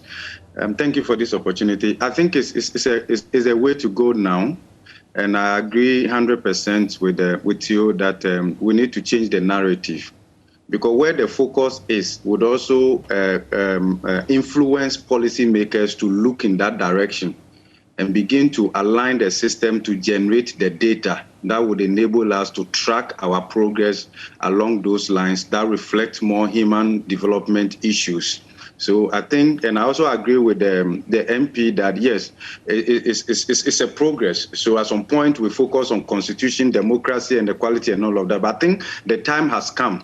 If you look at the way both parties, we have had to debate statistics, which necessarily may not put food on the table, which necessarily is not helping in limiting the poverty of opportunities available to Ghanaians. And we have spent quite a lot of our time since 1992 to talk about GDP, GDP that we cannot celebrate, GDP that did not come along with job creation, GDP that we don't see on our table, given the low local content of our economy. So it's important that we begin to introduce aggressively that dimension where it also shapes the data we collect, and it also shapes the narrative, and it begins to also shape how political parties fashion their manifestos, which will ultimately pass through the budgets. Because the manifesto in itself may not translate to useful outcome. It has to go through the budget. So I think that is the way to go. And even we are a bit behind. Because if you look at the development literature today, people have moved beyond GDP. Other countries are talking about gross happiness index. Others are talking about social progression index, human development index, and all of that. So you have to look at the others are measuring the strength or the health of their economic recovery on the number of jobs that are being created on monthly basis, on quarterly basis. So that is the way to go now, because ultimately GDP necessarily doesn't mean that all is well with Ghanaians. No, you're also looking at the redistributive effect of that. So if you look at the last 3 decades, even with the progress that we are talking about, it's coming along with huge inequalities, okay, and COVID has made it worse. And then when we get to the budget proper, we'll look at whether the interventions really help to bridge that gap. So going forward, and I think I will plead with 2 main political parties that yes, perhaps enough of these statistics now. Can we lift the veil and begin to look at the people? Because at the center of economic progress, at the center of economic policy, has to do with people. It has to do with people. If it's not about people, let's not talk about it. Okay, let's not talk about it. But where do you start? Where do you start, and how do you show what you are doing? But the statistics. We have started from somewhere, and I do recognize that we have devoted enough of our time to talking about these things over a certain period. Let's begin to shift the conversation gradually. That is how societies make progress.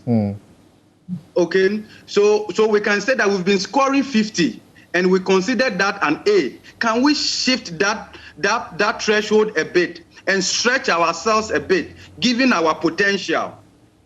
Okay, and we begin to rope in quite a lot of people. So between the two main political parties since 1992, they've all contributed their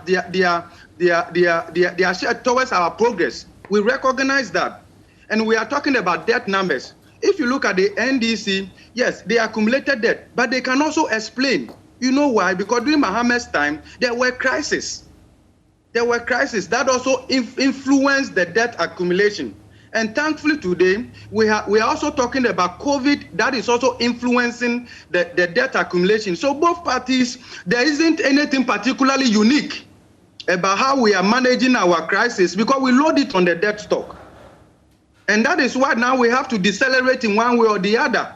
So we have to find a common ground as a country because you see, we saw this coming. So why am I saying we saw this coming? You see, when your fiscal deficit is rising, because there's an intricate link between your fiscal deficit and debt sustainability. Okay, so your debt levels are rising up because at some point in time, you certainly have to take a decision to decelerate. And that is where we are now. With the levies and the introduction of taxes that we are doing now, almost at a contradictory path with our position from, let's say, 2017 and all of that. But this is where I can understand the situation because it is impossible to continue on this path. It's impossible. So at some point in time, we have to take that hard decision. Okay, and when we say that, okay, we support this move, it's not like it's the best option. Yeah, but it's like there isn't any logical alternative now. So when the president is giving us a state of the nation, what's the suggestion? He shouldn't give us the figures, he shouldn't give us the statistics, but tell us the outcomes, or he should do all. That's what you're saying. Yeah, well, yes. So we should begin to introduce the outcome variables in incremental measure going forward. Especially for a government that had a ministry dedicated to monitoring and evaluation, correct? Yes, we have to. Even if they didn't have that, I think the time has come where we begin to open up the conversation. Okay, and beyond that, and we not only in terms of government, but we begin to also stray into the domain of Bank of Ghana to begin to also get other data, okay, and come out with other outcomes from their level that put people at the center of it. At the national level, when we are talking about progress today, we are talking about the 5 P's of prosperity, of people, planet, peace, and partnership. And we must look at how all these things help to sustain our environment, our planet Earth. Peace, prosperity, the people is very, very important. So we are not saying that we have not done well. We are saying that we have made some progress. But can we begin to expand the scope of the conversation and begin to look at it more in terms of people-centered approach to our policy prescriptions, where that becomes a more better proxy for development than the usual GDP? Because look, you know something, our economy, you can summarize it in this way. Given the huge foreign dominance, we pound enough fufu for others to go and eat. So if you look at how much we're able to retain here, if you look at the return on labor relative to return on capital employed, which comes from outside, and you see that gap, you see that we are only working hard and the money just exits the country. The redistributive effect of the progress we are talking about here is very, very weak. And we have to be concerned. And I know that we are capable of doing that. We have that potential to do that. And when we begin to accept that conversation, like Theo said, what it will mean is that we have to now realign the system to generate that data that will help us to monitor our progress consistently along those lines. All right. Okay, so let me begin with Theo now. I think I can start with you and Theo on what you think about the president's, prompting that Agyapa is back.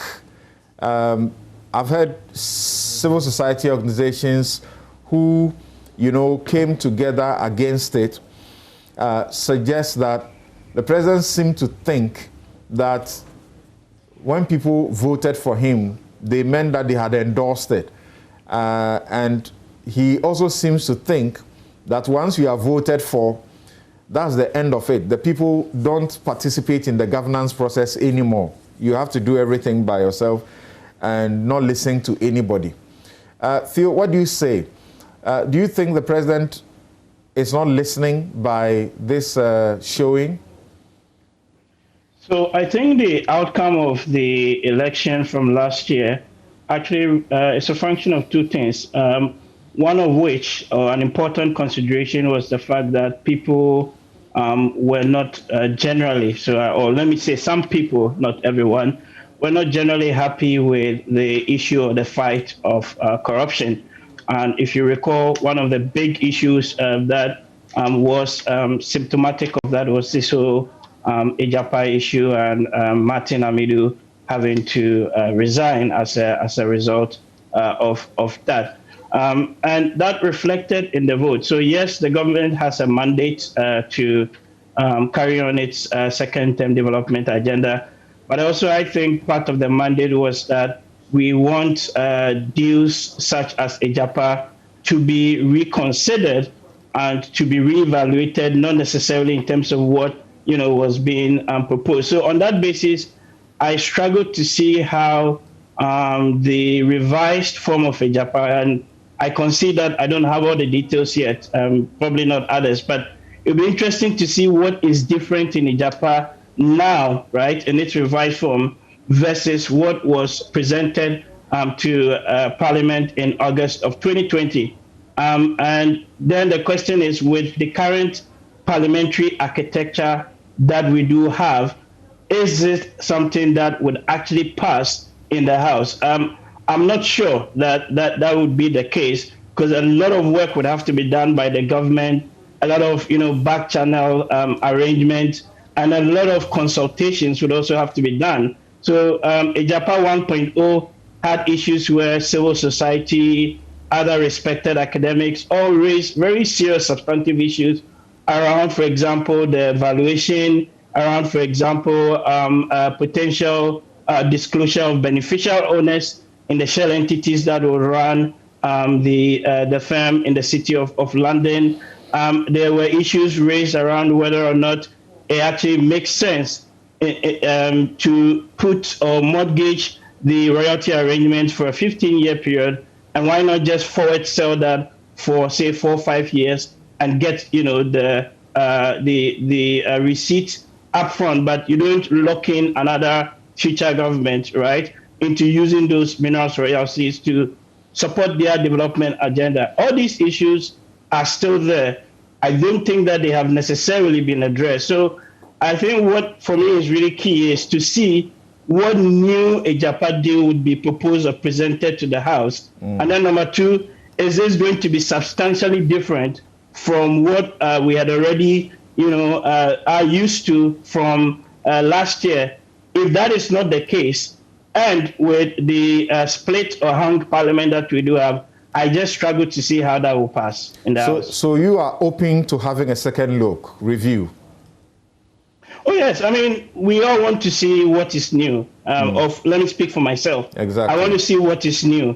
I want to see how the issues that were raised, right, with the first deal have been addressed. I want to see how this ends up actually creating value for the people of Ghana that we actually cannot get immediately. I mean, because you're looking at what, between 500 million and 1 billion raising upfront. That's money that we can actually raise in Ghana domestically. And all these things need to be fully considered. So I think we just need to see what is really new on Agyapa before we can actually make any useful inferences. Right. So, Professor Bokping, I'll hear from John Jinapo and Kojo and have you speak last to tell us whether or not it is worth having a second look at it.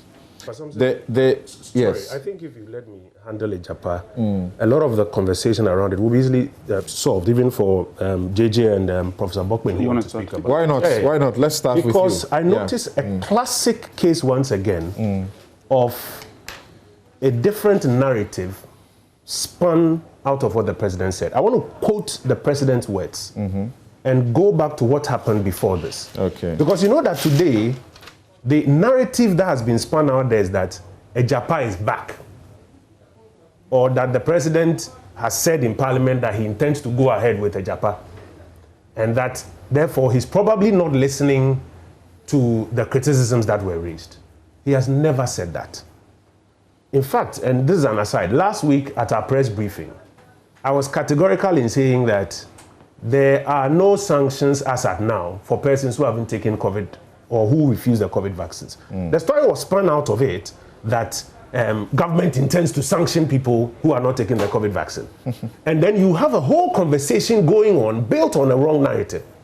Let me quote the president's words. The president says, Mr. Speaker, let me at this point assure the House. And I'll come back to why he used the word assure, because I was in the speech drafting session and the debate we had about it.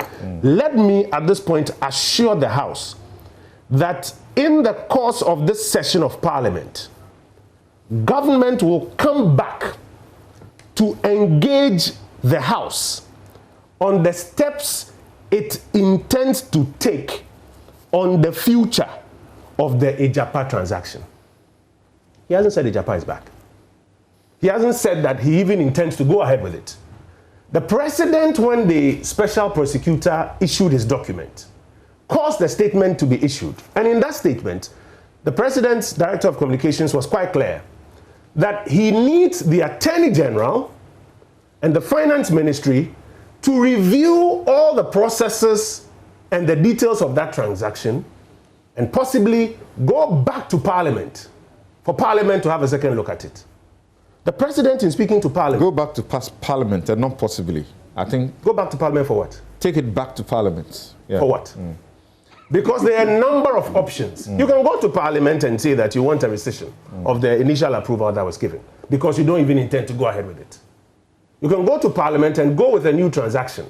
That, okay, this is the new transaction responding to the set of issues that was raised. The president, after that, now at the State of the Nation's address, opts not to be silent on Agyapa. In fact, he considered it during the conversations. He was quite clear that he needs to be open and frank with Parliament that having announced publicly that I will have this thing come back to you, I assure you that it will come back to you. If there was something untoward in it, something that was wrong, something that we all missed, you have an opportunity to deal with it one more time. So I think it is important from the beginning to set the narrative right. The president has not said Agyapa is back. He hasn't said I'm going ahead with Agyapa. No, I'm telling you. I'm telling you. What he has said, but of course, what he has said is that in consonance with the earlier statement that was issued, he's going to have it brought back to Parliament. You know that the Attorney General's Department, the new Attorney General, is working on it. The new Attorney General has had an opportunity to do a review of, for example, what the Special Prosecutor wrote about it, and then the substantive work, and is in the process of formally communicating the legal advice on it so that that process of going to Parliament can take place. So I don't think we should start off with this argument that Agyapa is back.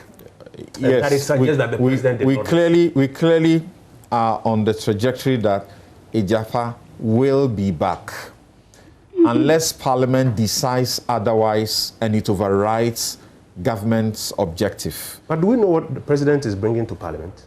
He is bringing back Agyapa in whatever form we do not know. He is coming to Parliament on the future of the Agyapa transaction, which includes the possibility that he will not go ahead with it. That's the point I'm making. Okay. That is the point I'm making. I'm saying that starting off on a certain premise that it is a fait accompli and that Agyapa in its old form, Agyapa as we understood it, is back in Parliament, is not a fair way to start the conversation. Now, just quickly, because others would... So you are suggesting that eventually the cabinet will bring Agyapa to Parliament and expect that the majority that you belong to will say, we don't want it. No, I'm suggesting, first of all, Cabinet is yet to be seized with the opinion of the Attorney General, having reviewed it. The President has already made a commitment that, I mean, this was not a transaction that the executive sat in the chambers of the Jubilee House and prepared without recourse to anybody. Let me give you a bit of history. The concept of monetizing our mineral royalties is not a new concept. I hear the economists talk about forward selling, etc. As far back as between 2009 and 2012, even the Mills administration took a decision that it is important to monetize our mineral royalties, not necessarily forward selling, and started a transaction to that effect. Professor Mills passed on, they did not complete that transaction. President Akufo-Addo's tenure decided not to do it administratively by the executive. First, to come to Parliament and engage Parliament in a conversation on how we should monetize our mineral royalties with a whole law. And Parliament passed that law. That law, the Mineral Incomes Investment Fund Act, spelled out the structure of how you should monetize your mineral resources or mineral royalties. And it included the option to have an offshore special purpose vehicle in a tax haven. They are all in the law. Now, it was in putting together the specific transaction that we met to position. And the President said, halt it, don't go ahead with it. The special prosecutor said, I want to do a corruption risk assessment on it. He said, go ahead and do it. It was done. The President said, well, I have heard his comments. I'm referring it for review, and I will come back to Parliament on it. So the shell, the structure, is one that is an act of Parliament that exists today. If the President says, I want this specific transaction reviewed, and then we'll come back to Parliament, all I'm saying is that, first of all, let's not run off on the supposition that it's coming back. Now, assuming that the Attorney General completes his work, comes to Cabinet and says, let's not go ahead with this transaction, the President will come back to Parliament and say, the future of the Agyapa transaction is that it is not going ahead. Okay, thank you. But once the President has hinted that it is coming back, we must take his word that it will come back to Parliament. It will come back to Parliament. Okay. That's the point. Okay. I pleaded with you that I needed 30 seconds just to deal with this issue of Napco quickly. I've checked the website, I've checked the figures. I hold a view that it's something which all of us must be interested in. But if you have about 90-something thousand people in the various models, and you are exiting them this year, it means that it could have serious implications. And it's something, especially when you are reducing their budget. Even 4 years, they've not gotten jobs.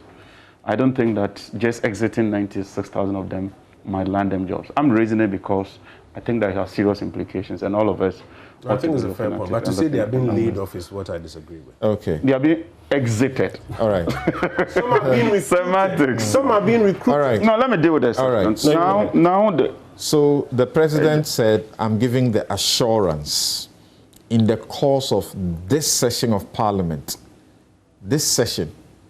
Does this session mean the entire? No, that's a 4 years. Yeah, that's a session. A session right. is 4 years. No. Government the session is 1 year. Session. Sorry. The session. Right. So that is to the end of this year. This okay. Year. So the first session. Yes. So government will come back. Yes. To engage the House on the steps it intends to take. It's not coming for advice. It's going to engage you on the steps it intends to take on the future of the Agyapa transaction. You say it's dead on arrival. What's your basis? Are you not willing to listen to anything else? What was your point at the start? As we are told, the Attorney General, it's that important that this early, the Attorney General is seized with it and working on it.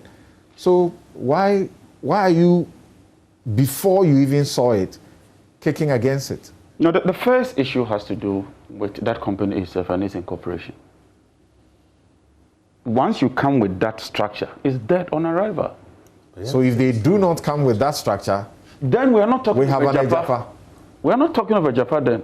We are talking of something different. But Agyapa and its incorporation, we have serious issues with that. And we're saying that if you bring that Agyapa, consider it dead on arrival. Because the first issue is the way it's been incorporated. We have serious issue with its incorporation, and we think that it should be thrown off. And don't forget, in Parliament, we maintained our position and walked out. Because we didn't want to be part of that structure. We have no problem if there's an attempt to look at our mineral royalties and see how we can maximize that. but not in this Agyapa structure. As for this structure, it should be considered dead on arrival in Parliament as far as the minority is concerned. Doc and Go have raised serious issues about valuation, which we can engage, issues about the listing, where the minister says that if they list in a tax haven, they won't pay some taxes. We hold the view that you should rather consider listing in Ghana first, because that will send a positive signal. But it's a simultaneous listing, just by the way. I'm saying Ghana that Stock Exchange, and then the minister's rationale for establishing a tax haven had to do with the issue of taxation.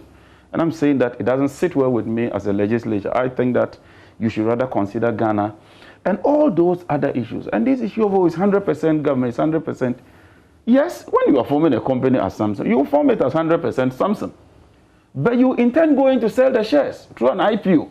So this issue of, it's 100% government is neither here nor there. The ultimate aim is to go to the stock exchange and list. And by so doing, you are divulging some of the shares. So that is clear. There's this aspect of this dead on arrival that I've heard from you, I've heard from Kesela Toforcing, and I need to understand. You are the minority. Even though an interesting minority, people had hopes that you would be able to use your numbers to do something.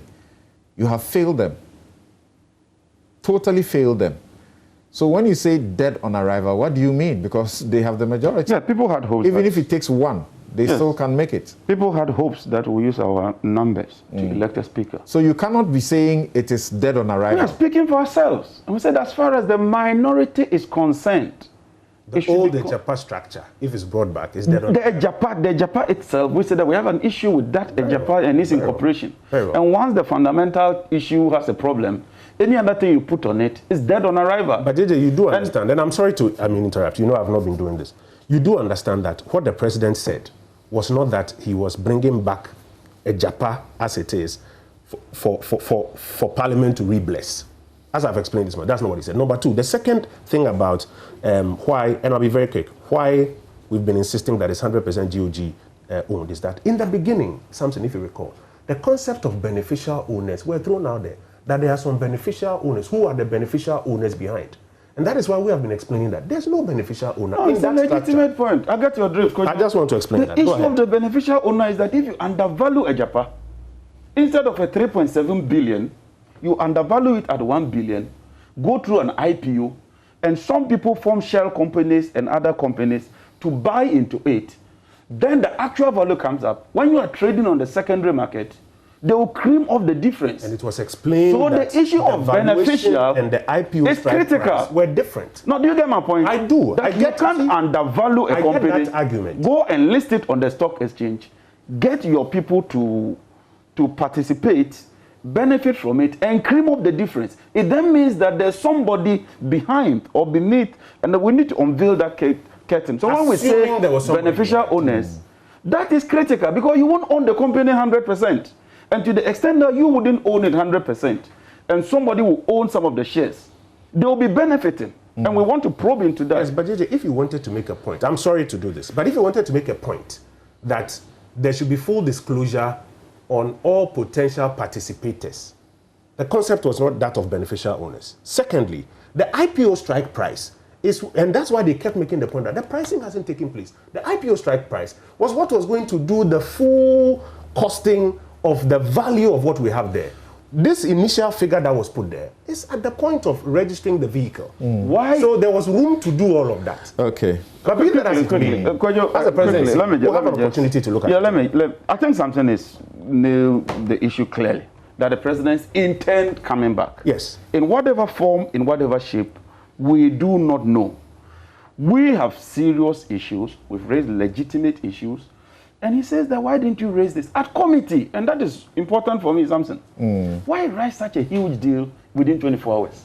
Okay, thank you. Why? Okay, thank you. What is so urgent about it that you couldn't allow us to interrogate the issue? Let's. There was enough room. So 24 hours. There was enough room. See where we are. We want to close. See where we are. We want to conclude this session and come on the budget. Yes. So let's have Dr. Professor Bokwin tell us, where do you stand? Do you think, are you open to listening a second time on Agyapa? Is there any specific aspect you would wish is reviewed? And then when you are done, since we have also been joined by Dr. Priscilla Chumesiba for Senior Lecturer, Department of Economics, University of Ghana, we'll hear from her briefly, and then we take our break and return to focus on the budgets. All right, thank you very much, Samson. I think I am open to Agyapa coming back, and I would urge that we give government the benefit of the doubt to see the revisions that have been made. But I would suggest that given, not only from the minority, given the position of civil society, academics, and others, government would take another look, critical look, in whatever form that they intend to present it to Parliament, and incorporate that. And if possible, because you see, for branding purposes, the name Agyapa immediately resurrects so many things now, given what has happened. So I would suggest that government should take another look at the branding also, and then the content. But situating the discussion within the broader context of revenue monetization, commoditization, and all of that, I think it's not new.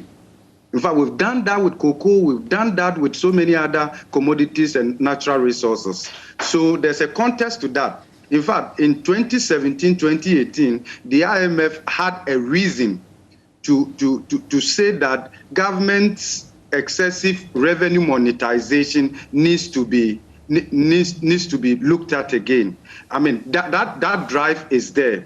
And it's largely because our revenue envelope remains dwarfed. So we are looking at the best way, the optimal way to maximize the alternative uses of that. So within that context, Samson, I would say that I'm open.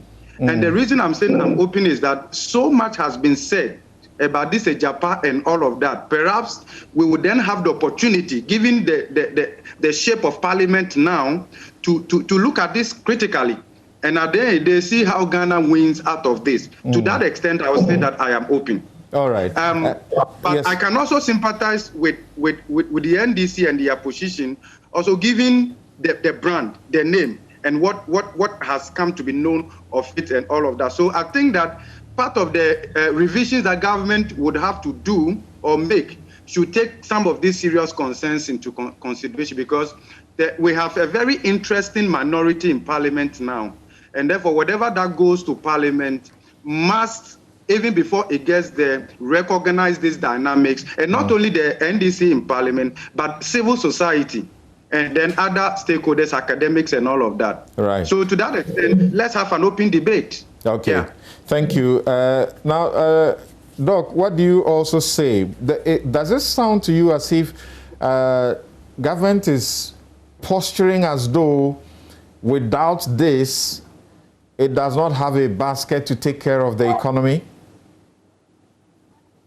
Thank you very much, and good morning to your panelists, and a very good morning to your cherished listeners and viewers.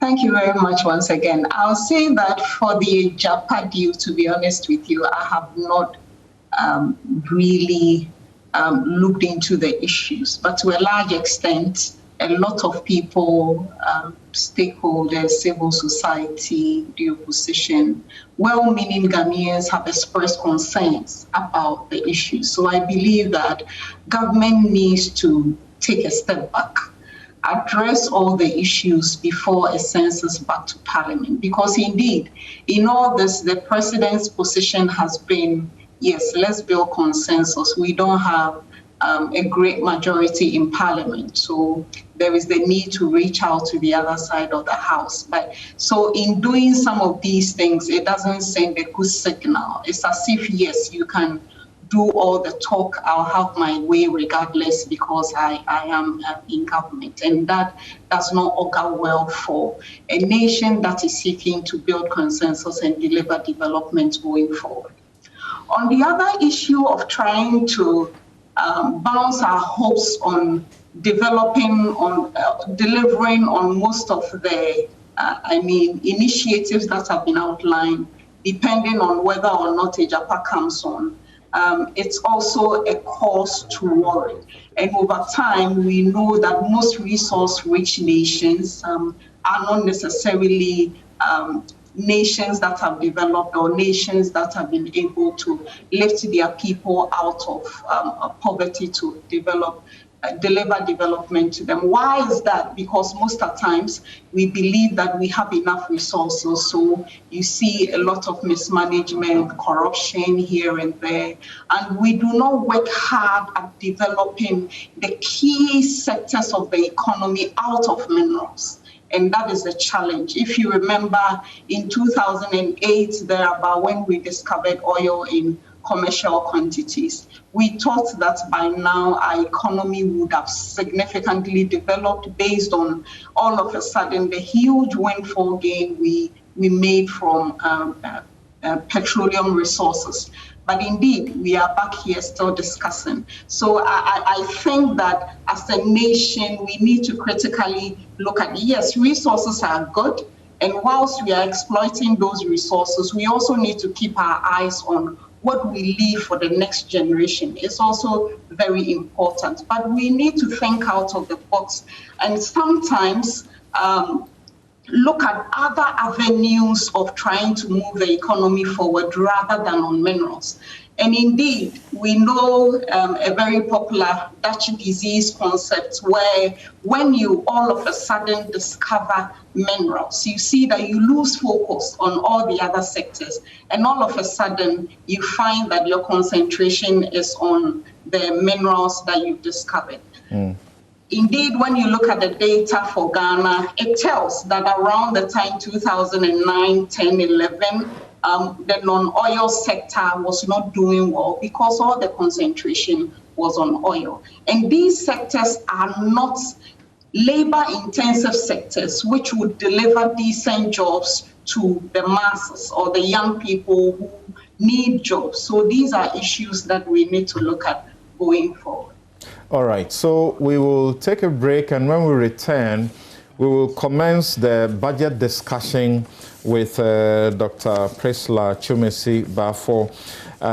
So, gentlemen and lady, I will need you, because we shall have very limited time, to focus on specific aspects and to deliver in very crisp manner, so that time doesn't run out on you when you are making your delivery. We have had other areas being highlighted, including the taxes that are coming in. Kojo would also like us to, well, the government would like us to pay attention to some of the freebies, if you like, that is in there. But like they always say, the only free cheese is in the mousetrap. We will be right back to look at the budget. And this show is brought to you by Bank of Africa, strong as a group, close as a partner. MTN, everywhere you go. Ashesi University, educating ethical and entrepreneurial leaders for Africa. Duraplast, where Duraplast goes, water flows. Having mosquito spray and coil, pleasant on humans, tough nightmare on insects. And Napa Foods, it is tasty. DBS Industries, if you're talking roofing, that's where to go. Robert & Sons Limited Optical Services, your comprehensive eye care services provider. We'll be right back. This is NewsFile.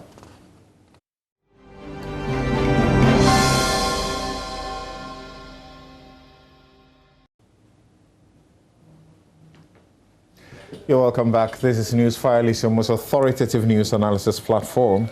And here on NewsFile, we put Ghana first. Let me first share some of your messages with you. And Nana Akuya Wood says that I'm much concerned about the energy ministry. How is Ghana going to solve the crisis and the debt in the energy ministry? King Oga says, what's the state of corruption in our nation? Did our president talk about corruption in his State of the Nation address? Collins Tete, Little Tete, says, there's nothing new under the sun. If the concerns raised in the Agyapa deal haven't been addressed and are still there, then it shouldn't be entertained. Kwadwo Amponsa says Napco was never a permanent employment. The idea was to give graduates 3 years of job experience with pay. However, institutions employing Napco personnel, when there is vacancy, should have been made a policy and not an admonition from the president. By the way, the Napco budget is for 9 months. Okay. Already you have 210 in the first 3 months. So all right. It's not been cut. All right. So the budget that John complained about is only for 9 months, as Kwadwo has now said. 9 months. No, this is a consolidated one. No, check it. The 2021 budget is a consolidated budget. The 210, 70 by 3 has been taken off. I mean, it's been taken care of in the first 3 months. I'm saying that this 2021 budget is a consolidated budget. So let's get to the budget now, gentlemen. Thank you so much. Thank you so much. As always, this show is brought to you by Bank of Africa, strong as a group and close as a partner. MTN everywhere you go. Ashesi University, educating ethical and entrepreneurial leaders for Africa. Sometimes I see Kwadwo restraining himself, and I can imagine him thinking about me because he sat here and he knows how he feels. Duroplast, where Duroplast goes, water flows. Having mosquito spray and coil. Pleasant on humans, tough nightmare on insects. And Napa Foods, it is tasty. DBS Industries. And Robert & Sons Limited Optical Services, your comprehensive eye care services provider. Now, having heard the budget from Osei Chi Mensa Bonsu, some attention has been paid to the COVID-19 health levy, 1% on VAT, that's flat rate scheme, and 1% on national health insurance levy.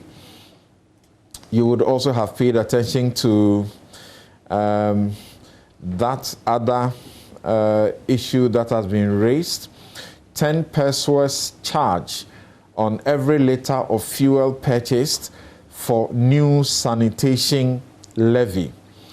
So the government said, Osei Mensa Bonsu said, critical investments have to be made in sanitation for the benefit and dignity of all Ghanaians. These investments will ensure sustainable sanitation management, improve the quality of life, and reduce the number of deaths and diseases from poor sanitation. To provide the requisite resources to address these challenges and fund these activities, government is proposing a sanitation and pollution levy of 10 pesos on the price per liter of petrol and diesel under the Energy Sector Levies Act, ESLA. Interesting. I wish I could start with you instead of Dr. Priscilla Chumesi-Bafo. Yes, let's start with you. You might want to check page 214 of the main budget, not the budget speech, and check Appendix 4A, MDA Expenditure Allocation 2021, Nation Builders Cost 672. That's the year. Because what this budget then comes is to replace the first 3 months. The information I'm getting is that the first 3 months, about 70 million a month, 210 is being catered for, and that what is meant by that 650 but this is what we are is the 9 months to the end of the year. This is what we are yes, so I'm asking you about the budget. Yes, and you guys have already started calling this an interesting name, Bola tax. Bola tax. Yeah. I'm not surprised at what we are witnessing.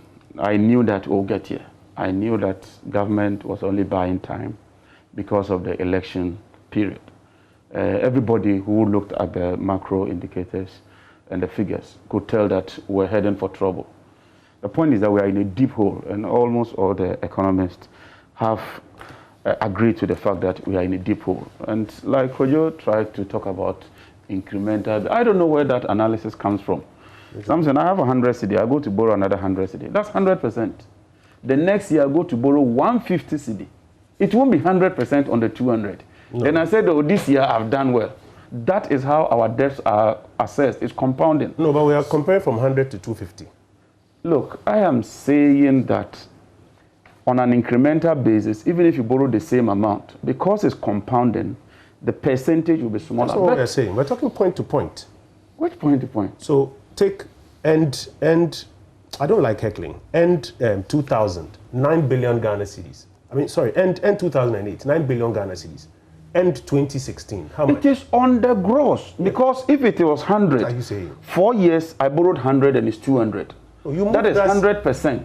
Professor Mills inherited 9 billion Ghana cedis debt. Kojo, we don't have time, so we don't have to I'm sure that you go ahead. We don't have but at the end of the day, Samson, it's the debt to GDP.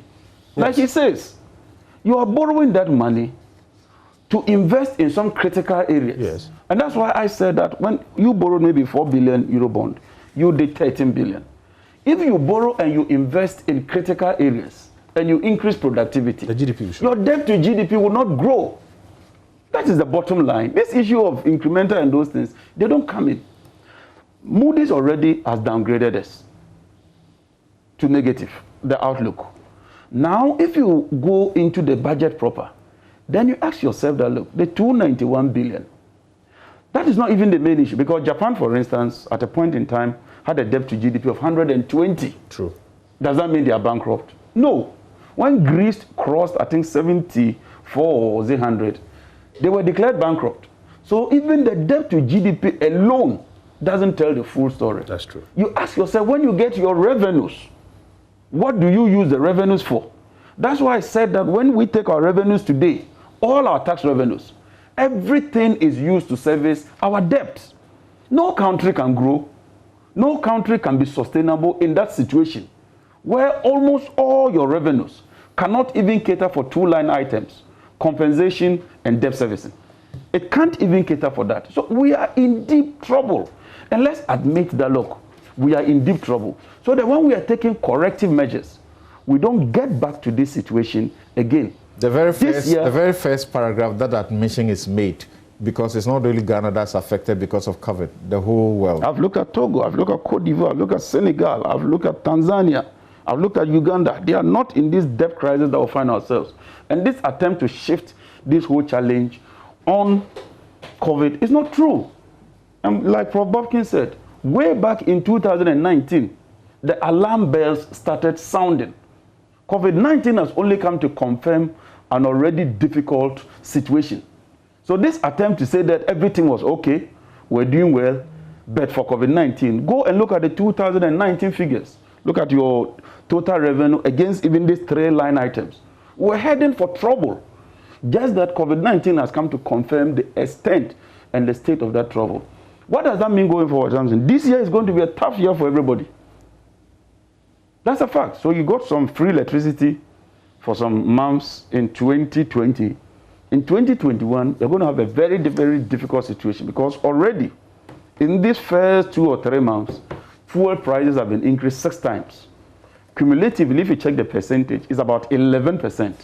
Now with these new taxes they are imposing, it's shifting the fuel price to about 17%. That is worrying. I personally support the sin tax. That is those excise duties on tobacco, alcohol, and the rest. But to put a 1% tax on VAT, another 1% tax on NHIS, and then go to the financial sector and tax them 5% before tax, that is worrying. Already, if you read the budget, credit to the private sector has really dwindled. Even though credit generally has gone up, it's basically gone to the government. Okay. And so you are crowding out the private sector. As I intimated you before you started, we do not have Okay, just winding up. My position from the minority side, we are yet to meet to consider this, is that I think we should support the tax on liquor, on tobacco, and the rest. But the other taxes, I think that it will bring so much burden on the Ghanaian, and I think that we should take a second look at it. Thank you. It's not sustainable. Yes. Dr. Chumesi Bafo, what do you have to say about the budget as presented and already concerns being raised about the tax elements? Thanks once again, Samson. Yes, indeed. The budget, to my surprise, some of the tax elements, I believe that government could have gone about revenue mobilization in a different way. Why is that? We've been hit by a pandemic, which is a significant negative shock. This shock has led to a downward revision of growth estimates globally. So our performance last year was not surprising. But indeed, conventional wisdom tells us that when you want to dig yourself out of a negative shock situation, what you do is to try to stimulate growth. And how do you stimulate that growth? You stimulate the growth by investing in productive sectors of the economy. So indeed, taxation is not necessarily the way to go in terms of when you, the theme of the budget that is trying to tell us that we are recovering from where COVID pandemic took us. So on one hand, you see that within the budget, government has outlaid a number of expenditure and investment plans, which it is trying to use to expand the economy. And then when you come to some of the incentive packages, a number of issues have been raised as to how realistic they are. For example, so incentives to hotels, restaurants, and the hospitality industry. They are basically indicating that they are not earning any income. So what are you giving them a tax holiday or tax rebate from? So on one side, government is expanding the economy. Then when you come to the taxation bit, what in effect is trying to do is contracting the economy, in effect, because taxation is a leakage. And at this point in time, that was not what we expected. But in terms of revenue mobilization, it is key because government does not generate any income from anywhere. It has to come from the country or somewhere else.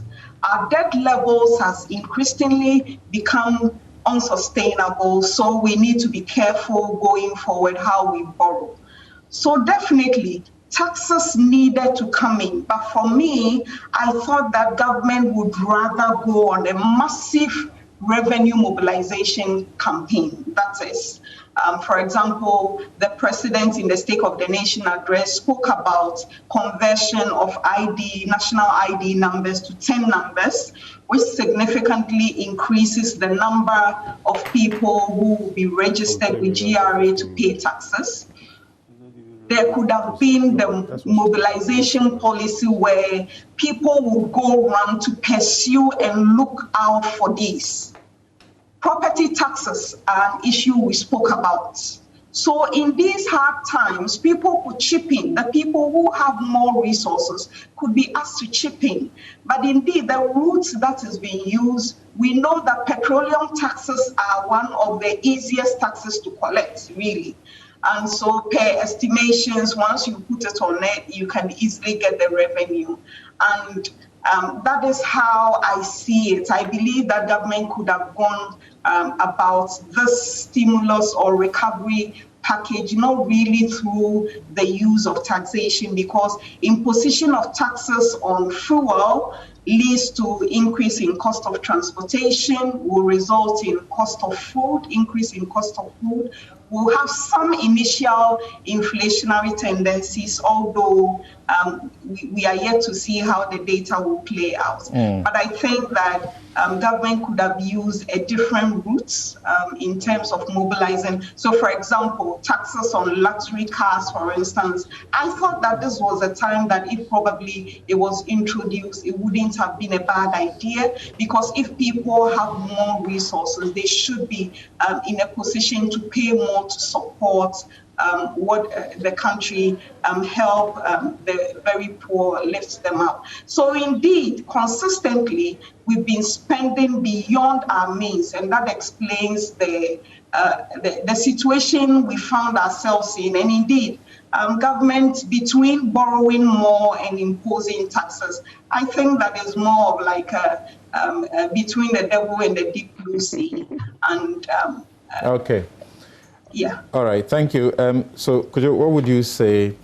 Are we paying unnecessary attention to the tax elements in this budget? People are asking, so we said we are going to recovery What exactly is in there that is for recovery? Something very quickly, I think it's fair for people to focus on the tax measures and ask questions about it. But this budget does not only introduce these revenue handles. The revenue measures are necessary because, listen, we are at a fiscal deficit of 11% plus almost 12%. Debt to GDP ratio, 70 something. Nominal debt stock, 296 or so. The options any government will have under these circumstances are to find creative ways of raising revenue and gradually bringing back the debt and the deficit to a more responsible position. There are a multiplicity of reasons for which we are here, but key among them includes the COVID challenge that we're having now. If you look at what COVID has done, it's moved us from 5% to 11%, an extra 6% of GDP. So we cannot escape the fact that we have to share the burden at this point in time. Now, the real focus for me is that we gather around holding government accountable for using the monies for that which it claims it's going to use it for. If you're going to increase road tolls, if all of us are going to see an improvement in the road conditions, the road contractors are being paid, they are finishing the road projects on which they are, I am not sure we will worry as much as we worry today. The history has been that many times we have increased tolls and you haven't seen the corresponding work therein. So for me, where we are now, these are the raft of measures that need to be implemented to ensure that, for example, the COVID expenses we are incurring will be paid for by this particular levy and we stop the bleeding. But the focus at the end of the day has to be whether or not we are using the resources for the purposes for which we are advertising. Because, invariably, we need to get back to that, or get back on that fiscal path. 11%, about 9% next year, 7% the third year, and then back to about 5% by 2024. And we need to have this foundation firmly done so that now that you are getting resources, you can invest it in the areas that we always talk about. The areas that will translate into the things that Professor Buckman is talking about. The growth, the jobs, the incomes and opportunities for the Ghanaian people. And that is where you can now begin to measure those grassroots effects or those output items that you are looking for. So the president's budget for 2021 walks a fine line between stopping the bleeding, raising the resources, investing in the areas that are going to get us the success that we are looking for, and ensuring that we do not let COVID and the related matters permanently derail us from the trajectory on which we were. Those will be my comments. Okay. So Dr. Theo Champong and Professor Bokping on the budget. Let's start with Dr. Theo Champong, and I apologize. Unfortunately, we have very limited time. If you guys can do some 2 minutes each going to specific areas that you want some highlight and attention. Okay, I can use just 2 minutes quickly on the energy sector, because I also follow developments there quite well. The recovery fund that has been introduced, and it's one of the new kind of taxes which we're looking collectively about 5.7% or so increment in petrol prices. Those ones, yes, are useful, but I do have some concerns in there because we actually had the cash waterfall mechanism several years ago, and we're still accumulating debt in the sector because of some of the PPAs that have been signed. But fundamentally, the issue really has to do with the tariff structure in the electricity sector. So at the moment, I just completed a study quite quickly. And what actually we find is that the biggest cost driver in electricity tariffs in Ghana since 2015 are distribution costs, and they represent an average of 132% markup over the generation or the composite generation tariff of about 9 or 10 cents a kilowatt hour. What this reflects really is that there's a lot of unintended consequences of passing the inefficiencies that we're seeing with ECG, particularly to consumers. And that also then shows you that there's this persistent inability to bring down distribution losses of around 25% of all power that is being purchased. So in effect, what is happening is that this is being recovered through the tariffs. And what you also see is that industry is paying twice more for power than consumers are paying, which actually doesn't really make much sense to me, because we need to turn the tariff structure upside down, have more industry consumption, and that will mop out some of the excess capacity. And ultimately, that then means that if you also resolve the ECG issues, the potential privatization, we're going to be on a better footpath going forward in positioning the energy sector to sustain growth, but importantly, with AFCTA, allow the government to push this whole agenda of positioning Ghana as the center of competitive. Because our tariffs, if you look at it with at the sub-regional level, we're paying far more. Industry is paying far more than in Cote d'Ivoire, Nigeria, etc. All right, Dr. Bokping. So we have some reliefs that also came in. Suspension of income tax stamps payment for small businesses, vehicle income tax for tow trucks and taxes to reduce the cost of transportation, tax relief of 30% on corporate income tax for hotels, restaurants, education, arts and entertainment and travel and tours, a waive on penalty and interest on accumulated tax arrears up to December 2020 for companies and individuals. How do you factor all that in your assessment of the budget and how it is a recovery budget? Okay, thank you very much. So the bit that you highlighted about the relief makes it look like government understands the reality that something needed to be done, more or less to cushion the effect of more of the indirect taxes that have been imposed and all of that. So you have to take that side by side what has been done and all of that. But something, we saw this coming. Let me start with that way. You know why? From 2017, we started treating the energy sector and the financial sector cleanup and all that as outliers. So we recorded one deficit without them and then one deficit with them. We have gotten to the point where we no longer can continue to treat them as outliers. We now have to take that bold decision and tackle that because they are manifesting explicitly in our debt formation. And the effect of that is what we are seeing.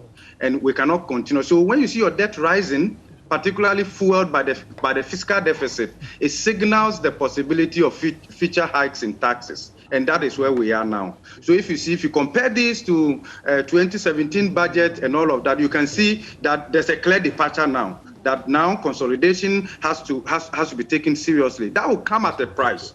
That will come at the expense of productivity growth and all of that. And Dr. Chumesi also talked about that if we are going on the path of growth, then we have to look at the measures that we are putting in place and all of that. But I can also sympathize with government because if you look at, and this is where government is coming from. So you look at your tax revenue, you look at the expenditure patterns and new expenditure patterns that have emerged because of COVID.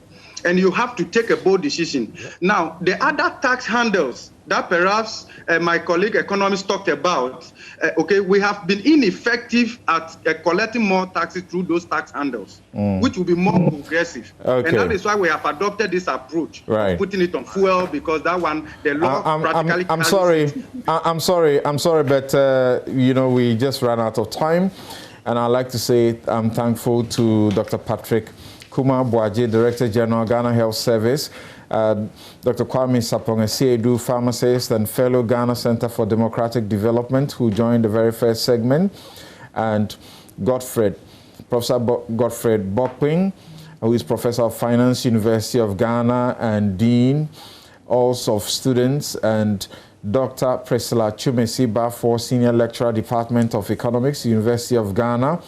Of course, right here in the studio, John Abdullahi Jinapo, MP, Yape Kusogu, and Kojo Opon Nkrumah, MP of Fwasia Yorebi and Minister for Information. We also had Dr. Theo Echampong, economist and political risk analyst. Unfortunately, I'm unable to share the messages that you all are bringing in, particularly those who want us to talk more about Agyapa. I'm sure when the president takes it to Parliament, we will have the opportunity to look at it a lot more. I'm Samson Ladi Anyanini, and this has been NewsFile, your most authoritative news analysis platform, brought to you by Bank of Africa and MTN, Ashasi University, Dura Plus, Having Mosquito Spray and Coil, and Napa Foods, DBS Industries, and Roberts & Sons Limited. Have a good afternoon.